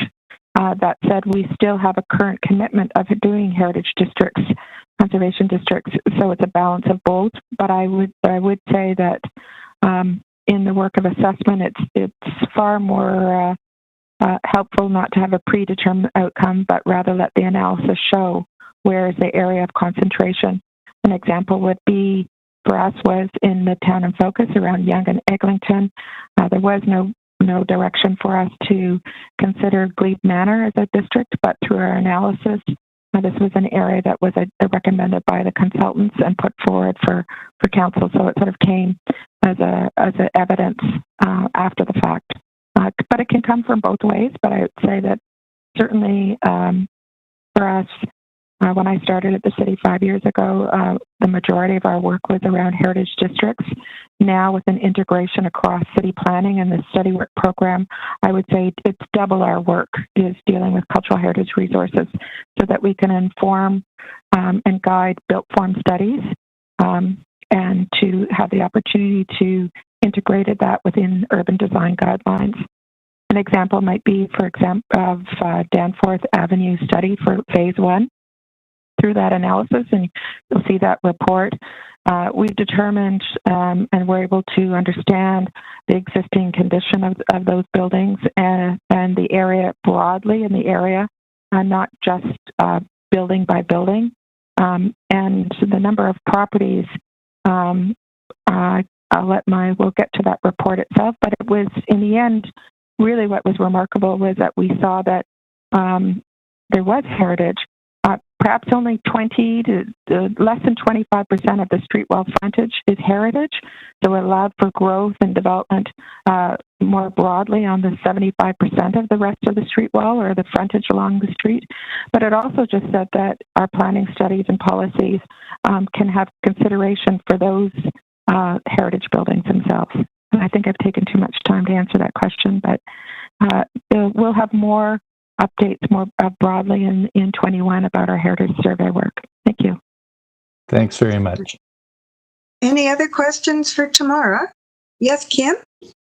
I just want to add my voice to congratulating preservation services and all this work. I think this is really well timed as considering the enormous pressure that all of our main streets are under right now, not just from development, from our whole terrible 2020 pandemic. And I just want to congratulate you. I think it's excellent work. It's excellent. And the timing couldn't be more critical than it is right now. So I think it's a good vote of confidence in the nature of our main streets and recognizing them as a whole and not as individual pieces. Thanks. Elizabeth? Yes, thank you. I would like to commend staff on their work and just say that what they're doing will be very much appreciated by all residents of the city. Okay, any other comments? So that is a received report. Ellen, do we have to officially receive it? Yes. Okay, can I have a motion to receive the report? Jeff, all in favor? Okay, it's adopted. Item 19.7 was already carried. That's the Roncesvalles and Dundas properties. 19.8 is West Queen West and Parkdale. The official title is inclusion on the City of Toronto's Heritage Register properties within the West Queen West and Parkdale Main Street areas. I believe Alex is making the presentation. Alex. Thanks very much. And just to note, I'm joined, of course, by my manager, Tamara Cartwright, as well as my colleague, Furia Nazimi, heritage planner, should any discussion questions arise. Super.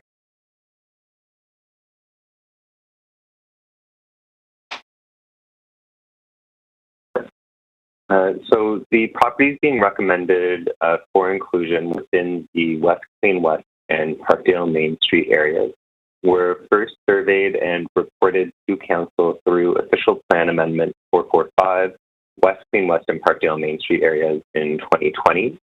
The two areas are largely defined by a late 19th century streetscape, predominantly comprised of Main Street building types. And these reports recommend 325 properties for inclusion on the Heritage Register. Spanning from Bathurst Street to Dufferin Street, the West Queen West area is an important historic main street in Toronto. The street's historic context is comprised primarily of Main Street buildings constructed in the mid to late 19th century. A series of T intersections and slight jogs and blocks is reflective of Queen Street's history as a dividing road between lots and contributes to a strong sense of place. West Queen West context is reflective of the western expansion of Toronto, the irregular subdivision and development of the privately owned park lots to the north and the publicly owned garrison reserves to the south, and the waves of immigration that defined life in the area throughout much of the 20th century. Today, West Queen West has maintained a strong sense of place and character, functioning as a local main street, a destination, and an art and design district. Parkdale's Main Street is an important civic and commercial center within a historic context that reflects the rapid growth and development of the town of Parkdale around the turn of the 20th century. The development of Parkdale closely coincided with the construction of the North Parkdale Station near present-day Dufferin Street, and later the arrival of the streetcar system. Queen Street West within Parkdale serves as the center of the community, comprised of Main Street buildings housing a wide variety of businesses, important civic and institutional buildings, and apartment buildings for its growing population. Throughout the 20th century and to the present day, this unique collection of buildings and streetscapes have continued to support the Parkdale community and contribute to a distinct sense of place for the larger neighborhood. Thank you. Thank you. We have 3 speakers on this item, and the first is John Nunziata.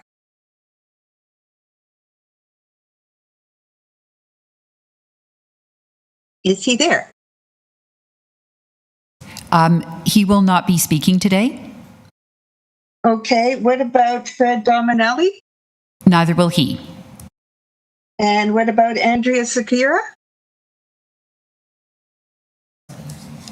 Yes, the next speaker is John Paul Secura. John Paul, okay.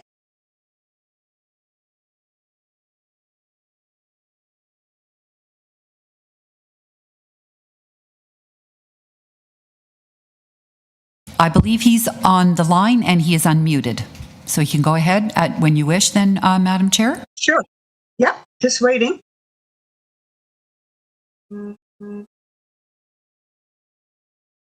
John Paul?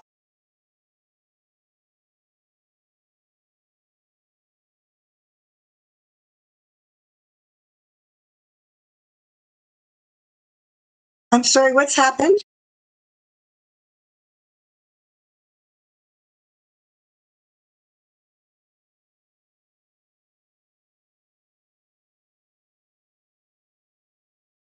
Ellen? We're not sure. We have him on and he is unmuted, but so I'm not sure what's going on. So perhaps we'll go to the next speaker. So Kathy Naismith? Yes. Okay, Kathy, are you there? I hope so. Good. Oh, good. You can hear me. Terrific. Yes, we can. All right. How are you? Now, at the very late hour, ACO Toronto sent in a letter yesterday afternoon. Is that before you? No. Okay. I mean, it may have come in, Kathy. We've had a ton of letters. Yeah. No. Okay. Yes. So let me have just, that letter. Yeah. Okay. Just in general, many of you on the board will have attended our presentation, our symposium in 2019 on Main Streets. Mm-hmm. And we are very much in favor of the approach that is being taken, and that we and it was great to see so many of them adopted. So just straightforward, the staff recommendations adopted right off the bat. What we're talking about, it's our position that Main Streets are worthy of conservation as much for the traditional way of life that fine-grained property divisions and building support as for their architectural value. Cultural heritage value exists in the way that these buildings support diverse, independent small businesses, small-scale entrepreneurship, street life, strolling, and window shopping. That value of the collective historic pattern of use is shared across properties. Looking at these properties together is a significant step forward. I did notice that the Heritage Context Statement underemphasized the interrelationship between the properties, and I think as we move forward through these, we need to make that explicit. It's not about land use, but it is about historic patterns of use. And I think in the bigger picture, what Heritage is doing is the first step, but this can't be, we don't think this can be addressed without a much bigger conversation in the city about the conservation of the community value held along our main streets. To this protection must be added changes to the building code that make it more difficult to obtain overnight demolition permits, planning policy that recognizes the full value found here, examination of what is lost when these buildings are reduced to facades, and finally, discussion of appropriate redevelopment patterns that might replace more that is being lost as we intensify. And that's all I have to say. Keep going. This is a fantastic step forward. Does anyone want to query Carrie? Sorry, Kathy. Okay, thank you very much, Kathy. Bye. Bye-bye. Okay, does anyone want to query Alex on this? No? Can I have a motion to adopt, please? Just a moment, please, Madam Chair. We're going to try and see if we can get Jean-Paul back on the line. Jean-Paul, okay. Yeah, okay. He's unmuted and we have him on the line, so if you... Super, okay. Jean-Paul, speak.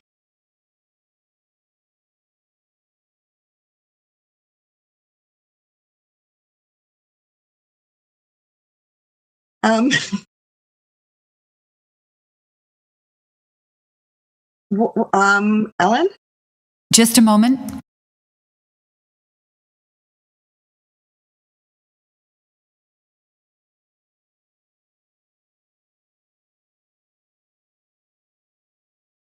Just a moment. We're just communicating with him. Just one moment, please. Okay. Super. Thank you.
We're just trying to give him a call-in number. Just if we can just wait one more minute and see if that works, and then I'll let you know. Okay, thank you.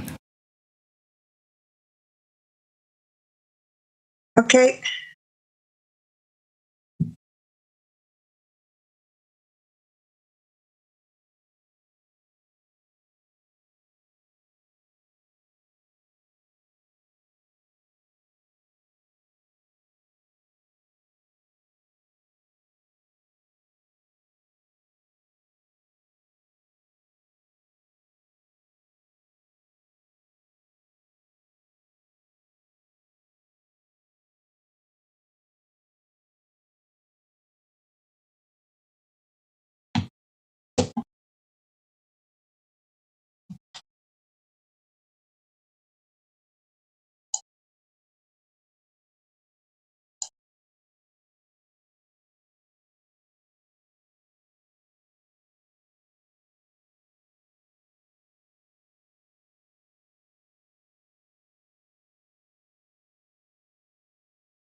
Madam Speaker, we're going to have to, Madam Chair, we've given him more instructions on how to call in and so on. We were engaging by email, but it seems that there's some trouble connecting. So if you would like to hold down the item to give him another few minutes and go to the next item, or if you want to just move on with this item, I'll leave that up to the board, okay?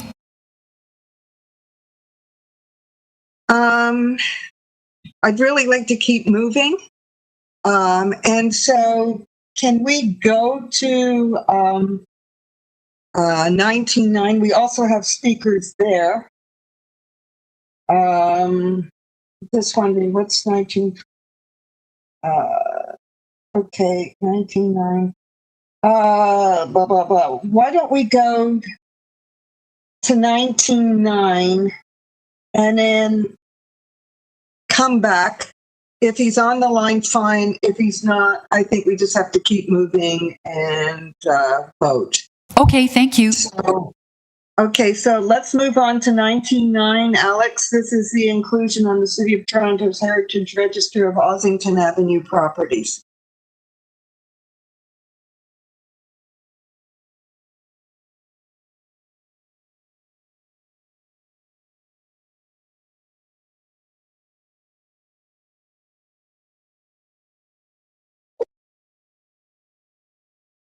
Alex?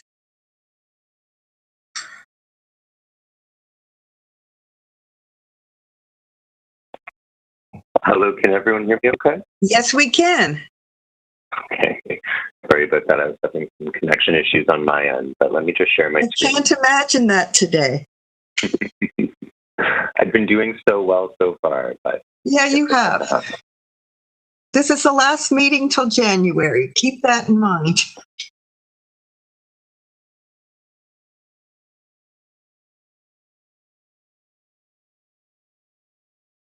Excuse me, Madam Chair, we actually have that gentleman on the line now, if you want to quickly go back to 8. Okay, let's go back to, oh gosh, Alex, hold that thought. Let's get through 8. Alex, can you hear me? Yeah, good. Okay, so let's hear John Paul. It's John Paul Sakura. That's correct, Madam Chair. Can you hear me? Okay. What do you have to say?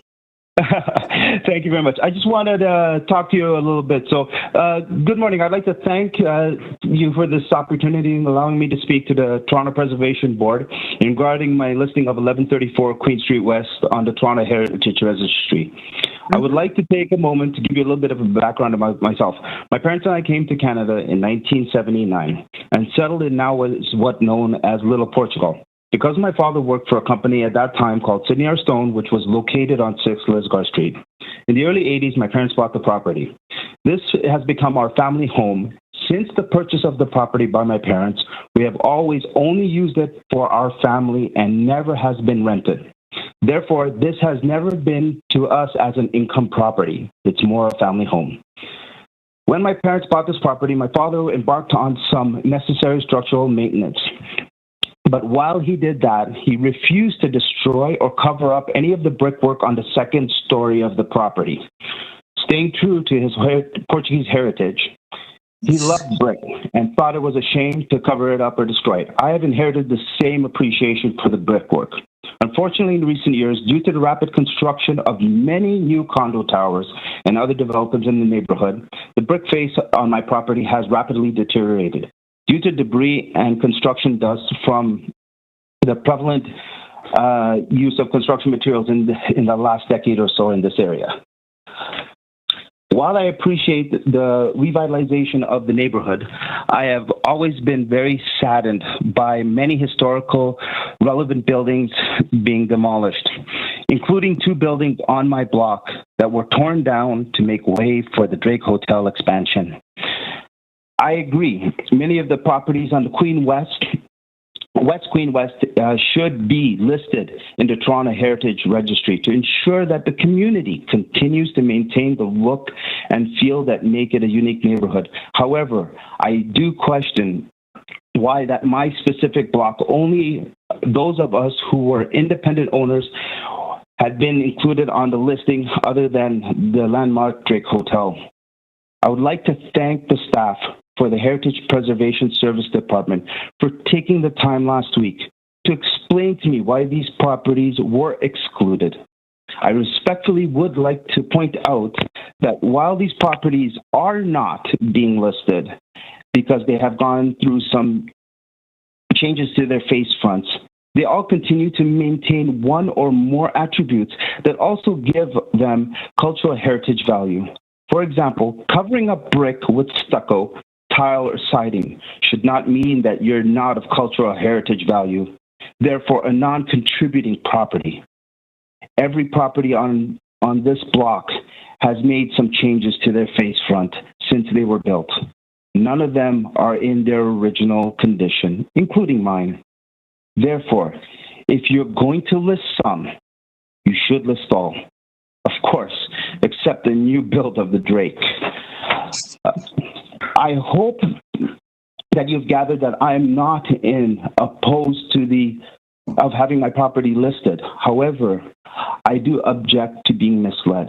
A number of years ago, I attended a committee consultation meeting and was informed that my particular stretch of West Queen West would not be included in the listing. Now I have been informed of my property that it is being listed via the letter advising me about this meeting. Once again, I'm being misled. A summary explanation of what's being listed under Section 27 of the Ontario Heritage Act states that when a property is listed, it does not necessarily mean that it will subsequently be designated. It goes on to say what designation generally happens with one of three scenarios. John Paul, do I have to ask you to move ahead quickly, please? Okay, I'm one paragraph away. There's absolutely no indication on this letter that the city is also in process of designating properties in this area under Part 5 of what the Heritage of the Ontario Heritage Act as part of a Heritage Conservation District. Please note, I am concerned about the property being designated as an owner of a designated property. I'm going to have to maintain the look and feel of the face front to uphold the heritage culture. However, part of the front face feature makes it inaccessible. At the same time is true for many other properties on the West Queen West. I believe that all properties along West Queen West should be working towards making their buildings accessible. My question to you and the staff and the committee is, what takes precedent? Heritage, culture, value, or accessibility? Thank you very much for your time. Thank you very much. That was really insightful. And as soon as you said you were Portuguese, I thought bricks. Madam Chair, I am also a graduate of Central Tech, an architectural this thing. I am also deeply into the arts. I love the neighborhood. I wouldn't be living. We were even offered by the Drake to sell the property almost 10 years ago, and we refused because my parents did not want the whole block to change. So I am invested in our building and our community. I love it. I love Parkdale. I love to be saying I'm Parkdale now, even more when I was younger. But thank you very much. Thank you. Are there any questions for John Paul? Okay, thank you so much for that input. It's really appreciated. It's really refreshing. Thank you very much. I hope you guys, I hope the whole committee and all the different departments in the city dealing with heritage actually push forward. And I hope they also push forward when they turn it into a heritage cultural district to make sure that the buildings that are around us, like, for example, one of the buildings beside me is, if it gets torn down, they could turn it into a monstrosity and make it look ugly because they're a non-essential, non-heritage culture or non-cultural building. And I think that's sad. I do agree with the person that said we have to see what the neighborhood was, what it's being used for, not just the building. So thank you. Okay. Thank you very much. Okay. So we've questioned staff. We've heard all our speakers. Is there any discussion among us before going to the recommendation of the staff report? Paul Fairley? Thank you, Madam Chair. I'd just like to give a shout out to all the neighborhood and community folks who are very active in Parkdale, and in particular the West Side Community Council, and which is a group of 15 different neighborhood associations. And Rick Amos is the spokesperson, and he's also secretary chair of the Parkdale Residents Association. But people who have been closely watching the studies as they've proceeded and have been very actively engaged, and just to say they're doing a great job for community preservation. So with that, I'd just like to move the staff recommendation. Okay, all in favor? Done. So now, Alex, you can officially move to 9. Ossington. Thank you very much.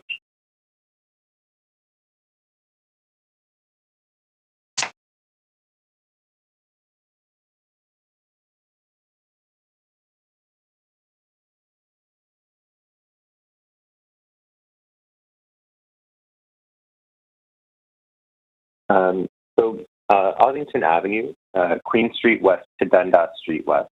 The properties contained within this report were surveyed and reported to Council through Official Plan Amendment 237, Ossington Avenue between Queen Street West and Dundas Street West, which was reported in 2013. Many of these properties were subsequently nominated at Toronto and East York Community Council in 2015 for further research and evaluation by Heritage staff. Ossington Avenue is a late 19th century streetscape defined by Main Street building type, and you'll see there are 38 properties recommended for inclusion within this report. Ossington Avenue between Queen Street and Dundas Street West is an historic main street that was previously part of the Dundas Street Highway, connecting Queen Street to the south to present-day Dundas Street to the north. Its development is closely tied to the construction of the former Provincial Lunatic Asylum, now the Centre for Addiction and Mental Health on Queen Street West, and the development of the adjacent residential neighborhoods to the east and west of the street.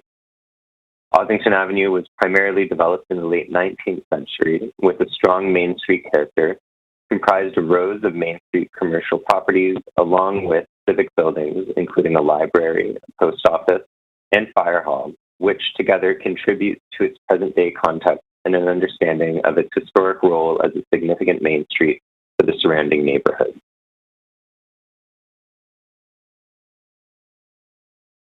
Thanks, and that concludes the staff presentation on this report. Super. Okay, so we have speakers on this item, and the first is Francesco Fiorani. We don't have Francesco on the line. Okay, so I should go on to Claudio Bruto. Yes, we do have Claudio on the line. Okay, Claudio? Good morning, Madam Chair, members of the committee. My name is Claudio Bruto. Can you hear me? Yes, we can, and you have 5 minutes maximum. Thank you for indulging me in the opportunity to speak to the Heritage Committee. We're here on behalf of Mr. and Mrs. Dominic and Carmela Fantilli. They're the owners of 199, 199A, 201, 203, and 205 Ossington Avenue, City of Toronto. This is essentially the northeast corner of Halton and Ossington.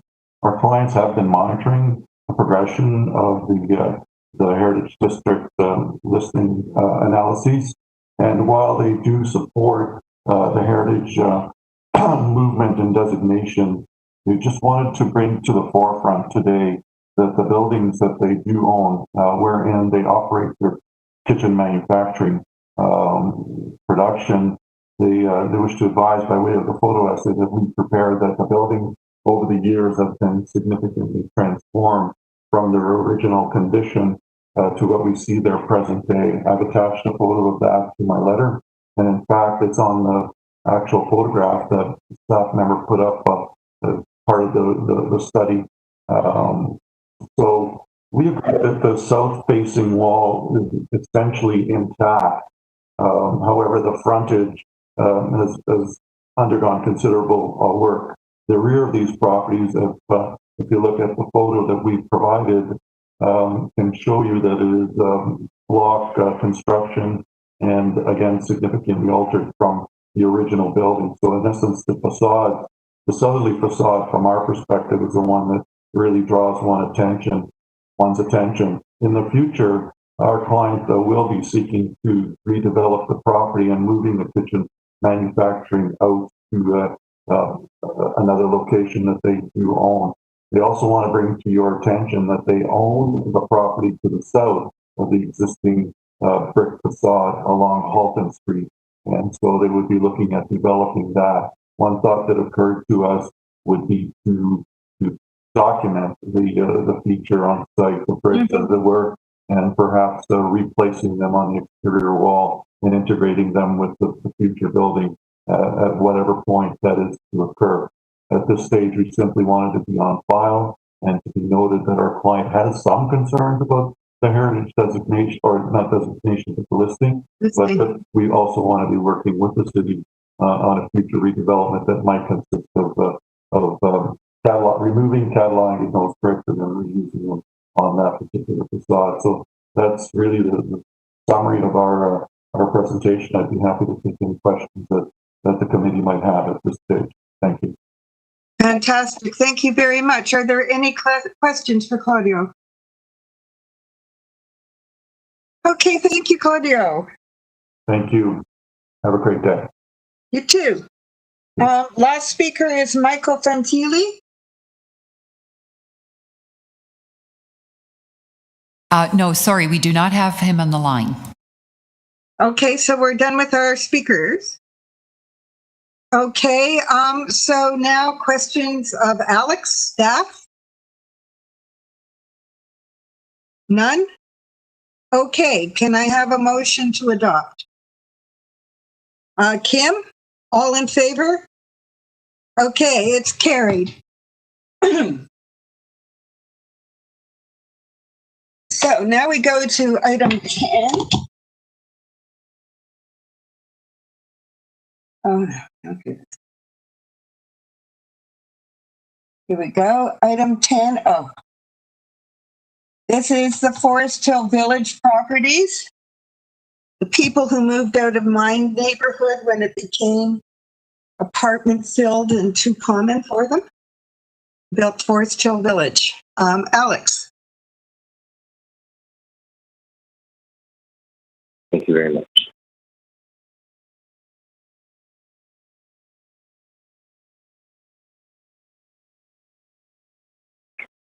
So the properties being recommended through the Forest Hill Village report were first surveyed and reported to Council through the Forest Hill Village Urban Design Guidelines in 2015.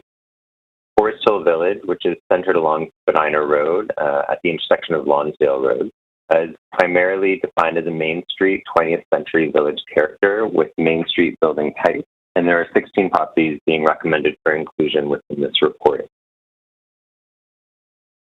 The village of Forest Hill was established as a bedroom community in 1923, centered on Spadina Road, which served as a village center.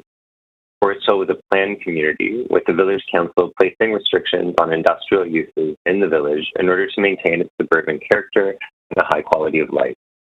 While the village expanded north of Eglinton Avenue West, Forest Hill Centre remained on Spadina Road at Lonsdale through its amalgamation with the City of Toronto in the 1960s and to the present day, resulting in a well-established historic context and a strong sense of place. The village centre is characterized by a concentration of commercial uses around the four corners of Spadina and Lonsdale, providing convenience goods for the residents of Forest Hill and the surrounding neighborhood. Thank you. Okay. We have no speakers. Are there any questions for Alex? Robert? This is a question not simply for this particular item, but with the others. We're being asked to recommend on the basis of a list of addresses. We have no understanding of what's being missed, if there's anything. We're not sure. I mean, it's presented as a main street, but we don't know the exceptional buildings within that framework. I guess what we're being asked to do is to take all this on faith, that we've captured everything, or that some things have been captured that have no business being captured. I'm quite nervous about it, and it's based on the previous speaker talking about what it seemed to me to be a somewhat different building type than the one that's being presented to us as a Main Street building.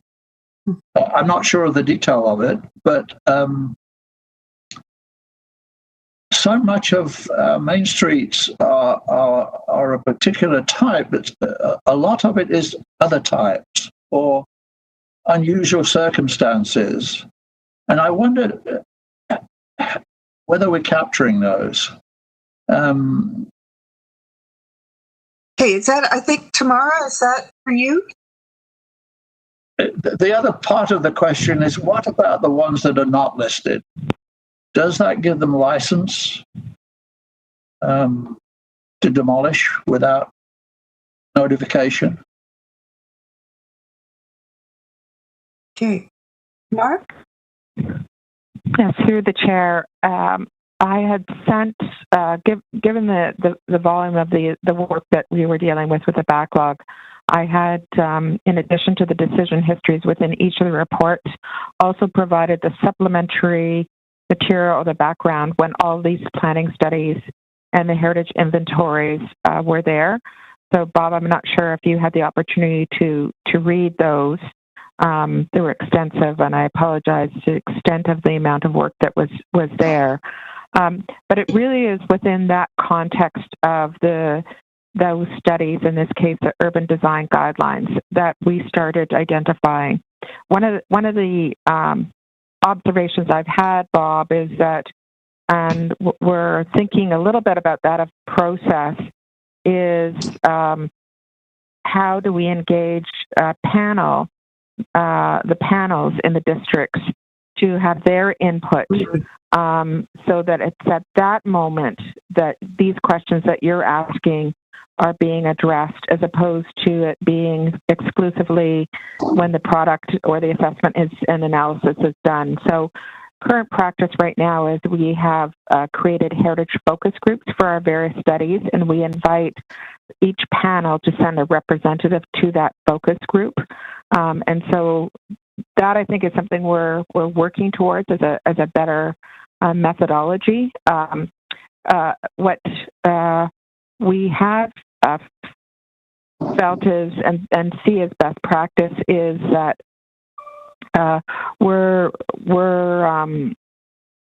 drawing upon the good practice for us of only reporting on what we see to be of heritage potential or heritage value, not all the inventory sheets of where we've gone building by building, but just to say that are not being recommended. But just to say that what we try to do is also include some mapping to show that we've looked at it. But if at any time we do have that material posted as part of our studies, our ongoing studies. So I guess the answer to me right now is you're seeing the sort of the summation of the work that has been done in the last 5 years, and I would say that there will be an opportunity to be more of a touch point through the studies for panels to comment in the future as a process. If that helps, we lead to you guide to you, I think, a little bit more about how you might bring some of our interim work more broadly to the board. At this point, the agendas are so full, we don't feel it's something that we would do as an update. seeing there's not really a decision under the Ontario Heritage Act, but we could do an overview about where we're at on certain studies. Thank you. If I could comment on the idea of the panels having a larger role, the discussions I've had with members of the panel is they're severely under-resourced, so their ability to respond, but perhaps somebody from one of the panels could speak to that. Paul? Why did I guess it would be you? I have two Pauls together on my screen at the moment. So let me have Paul Parley first, because this is his reason to get up in the morning. We do live in hope that the panels will be refreshed, and we're told this month or very soon thereafter, and certainly we are going to hope in the new regime to have coverage and make sure we have the boots on the ground, if you will, to engage with local community associations and anybody else who are interested in conserving the community. So we wait for the panel refresh for new members to be created. But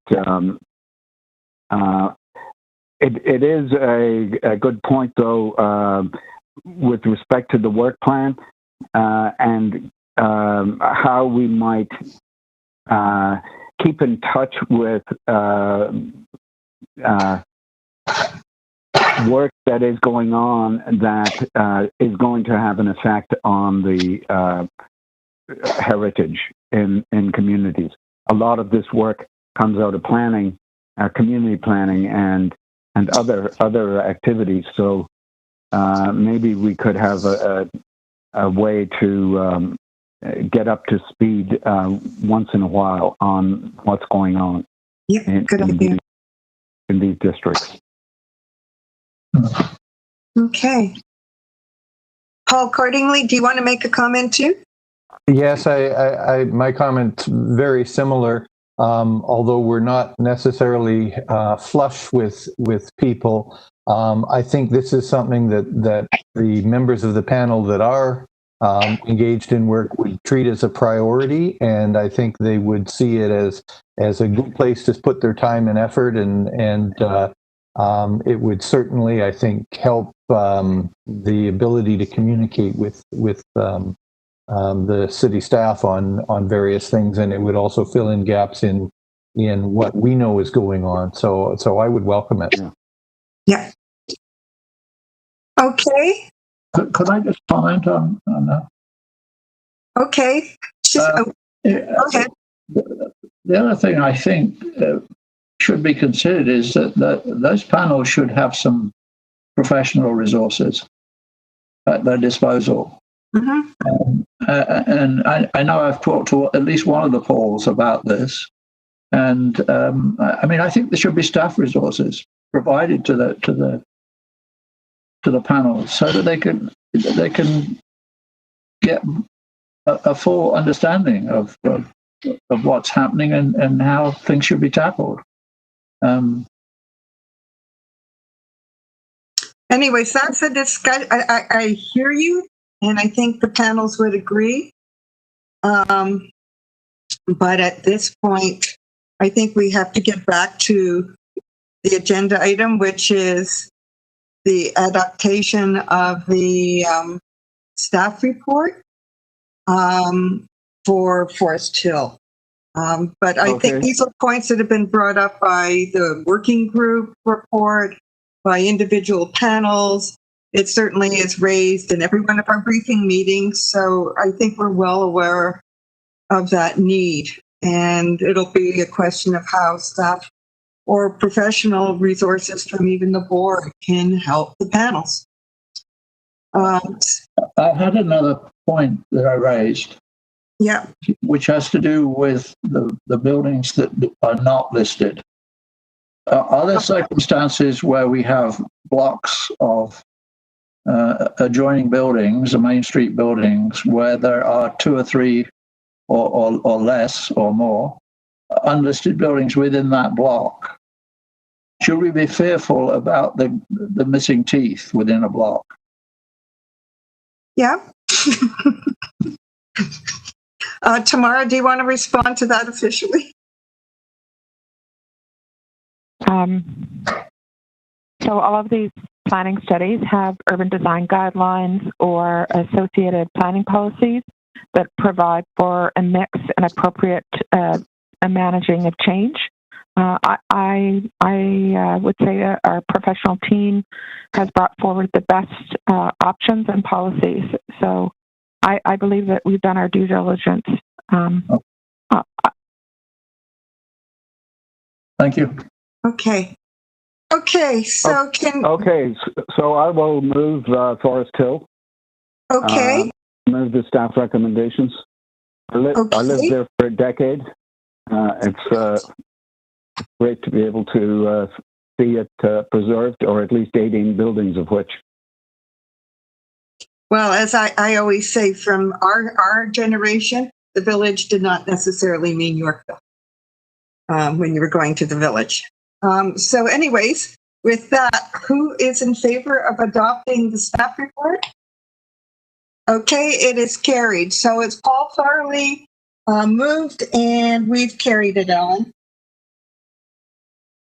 Okay, so the last official item before we get to receiving the panel minutes and the dates of next year's meeting is item 12, which is the Danforth and Dawes properties.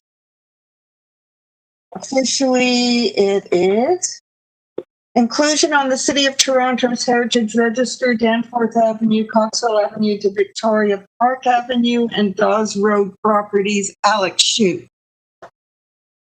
Thanks very much. The properties being recommended through this report were surveyed and reported to Council through official plan amendment for 20 Danforth Avenue between Coxwell Avenue and Victoria Park Avenue in 2018. Danforth Avenue is comprised of an early 20th century streetscape defined by Main Street building sites, and there are 165 properties being recommended for inclusion within this report. Danforth Avenue from Coxwell Avenue to just east of Woodbine Avenue is defined by a largely intact early 20th century streetscape characterized by a predominantly Main Street building type, rows of 2-story brick storefront buildings articulated by intermittent 3-story block buildings. The consistency of this streetscape is a result of its rapid development over a short period of time in the 1910s and 1920s. Major events that spurred development included the annexation of this portion of Danforth Avenue in 1909 by the City of Toronto, the expansion of streetcar service to the area in 1913, the sale of large parts of the clergy reserve, which was to the north of Danforth Avenue in the same year, and of course the completion of the Prince Edward Viaduct over the Don River in 1918. These major events sparked a wave of development along Danforth Avenue, as well as significant residential development to the north and some to the south as well. Between 1913 and 1930, resulting in the consistent commercial street wall of predominantly 1920s buildings that define the streetscape today. This Main Street character changes east of Woodbine Avenue, being defined by larger buildings reflective of development through the 1960s, before transitioning back to a Main Street context towards Dawes Road in the former crossroads village of Little York and the town of East Toronto. Thank you. Thank you. Any questions for Alex? Wait a sec. I believe we have one speaker. Hold on.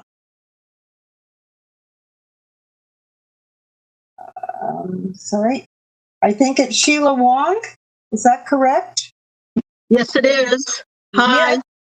Hi, Sheila. Is that you? Yes, it is. Good afternoon, Madam Chair and the committee. Great to finally be able to speak. Last but not least. Yes, absolutely. So, 5 minutes. My name is Sheila Wong, and I'm here today to represent various property owners, including our neighbor, Mr. Henry Kwan, who was not able to speak today, and also representing various key stakeholders covering the commercial and residential properties within the following addresses. So starting from 2535 to 2543 Danforth Avenue inclusive, which is located on the southwest corner of the intersection of Main Street and Danforth Avenue. So collectively, we're here as a group to inform the City of Toronto, the Heritage Planning Department, that we strongly oppose to any recommendations for the aforementioned properties to be listed or be assigned a heritage designation on the city's heritage register. The reasons behind this opposition are the following: that there is information that the heritage classification of these properties would result in an increase of insurance premiums on the properties between anywhere 20% to 40%, which cannot be easily passed onto the current tenant, which occupied the commercial and residential unit at the above addresses. All of our tenants are in good standings today and have long-term 5 to 8 year lease agreements with the property owners with a small fixed rent increase over a pre-specified duration within the contract itself. Some of these tenants have been with us for over 20 years. So, any additional rent increases, expenses or costs would have direct impact to both the health, welfare, and of course, increase the hardship to our tenants today and the landlords on the properties. And also, it would also fall outside the provincial guidelines for any rental increase, right? So I'm not personally familiar with the process and protocol going forward, but I wanted to table this item formally with the planning committee for the preservation board. That's all I have to say at the current time. Thank you. Thank you very much, Sheila. Tamara, I know this came up a few years ago, and I remember being sent a document from the province. Questions of the deputy? Questions, sorry, of Sheila, but it is related to that. Just to be able to help Sheila, Tamara, do you want to answer? I know there's something that has come up about this before. I'm listening. Tamara? Yes, I wasn't sure procedurally whether or not you should. Well, no, this is a question that Sheila has raised. And so we're asking Sheila questions. We can ask her questions. I think there is an answer, but we could. Ellen, can we answer the question now, or do we have to wait till we ask questions of staff? You should complete the questions of the deputant and then move on to questions of staff, okay? Okay. Okie dokie. So Sheila, are there any other questions for Sheila before we move on to staff? Paul? Yes, I have a question for the deputant. Yeah. The insurance. You're talking about the insurance on a property. What advice have you got that a heritage listing would have an effect on the insurance? At this point, I don't have the specific details. I was given the information by Mr. Kwan as well, and we were asked to speak to our insurance brokers on this. But I can't get that information for you. I just don't have specific details. So you haven't spoken to the brokers yet then? Oh, Mr. Kwan has. He's with who is our neighbor next door, and he has spoken to the insurance brokers. So, but not specific details for the property owners, because I am one of the key stakeholders, but I'm not a direct stakeholder. Okay, thank you. Are there any other questions for Sheila before we go to staff? Okay, thank you, Sheila, and thank you. We'll see what we get. So Tamara, I'll officially ask you the question because I know this has happened before. Is there some aspect of insurance that raises the premium on a heritage building? So we're not researching that individually. There's an anecdotal comments that have been going around through municipalities and heritage planners. But I know that the National Trust for Canada is hosting a session this week on with the heritage sector insurance issues at historic prices. This will be an opportunity for them to actually speak with the heritage leaders, but also insurance industries, including Colin Robertson, who's the Vice President of Operations and Risk Control for the Ecclesiastical Insurance Company, as a variety of others, another company, Front Row. The province has issued in the past some update, but I would just say that it's an emerging topic, especially I think relating to also the uncertainty of what's going on for COVID. We're just responding to people, and I would be pleased to speak with Sheila Wong and the various property owners at any time, so to see if we can assist them with this question. It's not something that we ourselves deal with, but we can certainly facilitate information to them. Thank you. Super, thank you. Are there other questions for staff? Okay, can I have a motion to adopt? Jeff? All in favor? Great. Okay, that's carried. And Jeff was the mover. And so our next item is to receive the preservation panel minutes. Can I have somebody recommend that we receive? Paul, all in favor? Okay, and then finally, Ellen, we can hardly wait. What are our next dates?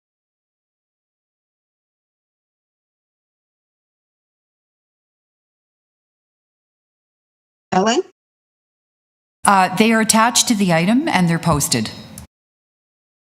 Oh God, you're going to make me... Okay, hold on one sec.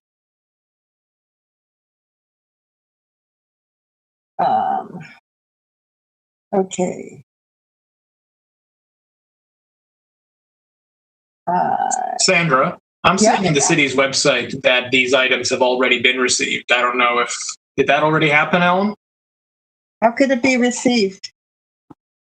Well, actually, earlier I believe you did receive this item earlier. Did and we? Yes, you did when you added it. When you added it as new business to the agenda, you also moved a motion to receive. But to receive it. Okay, yeah. So then all we have to do is look online and see when we're coming. Yes, the dates will be added to the public calendar fairly soon. Super. Okay, so this is unprecedented. It's 12:18. We can be finished. We can wish each other Merry Christmas, congratulate each other and any other holidays that may be celebrated, including Hanukkah, Sandra, and to congratulate ourselves and staff for surviving to at least Preservation Board to the end of the year. Thank you so much for all the help and participation that you've given us. And staff, wow, it's been a great year. Thank you so much. So can I, unless somebody else has something to say, can I have a motion to adjourn? Yeah, can I mention that the connection was terrible today? It was not great. And you know what I think one of the problems is, and I've had this before also through school, it's raining. And the problem I had at the beginning is I moved into my husband's office, so I'm sitting right by the modem, but I had forgotten to switch my connection from what I use from my side of the house. And I'm not living in Casa Loma, I'm living in a mock Tudor. but the reception in our area is so poor that we have different connections between us. I've forgotten to move it, and touch wood, it's been okay. But I find in my own experience, any precipitation, and especially humid day even, can affect the internet connection. So I don't know what can be done about that except to ask for sunny dry weather. But we did it, but it was a challenge. I would suggest that if you're on Rogers to get the Ignite service. It is significantly better. I'm on Simpatico and I use a D-Link enhancer to be across the hall, literally, on this little house. So anyways, but we did it, and it's now 12:20, and we can have lunch at lunchtime and everything. So can we adjourn? Goodbye, everyone. Goodbye. Happy holidays, everyone. See you in the new year. Yeah.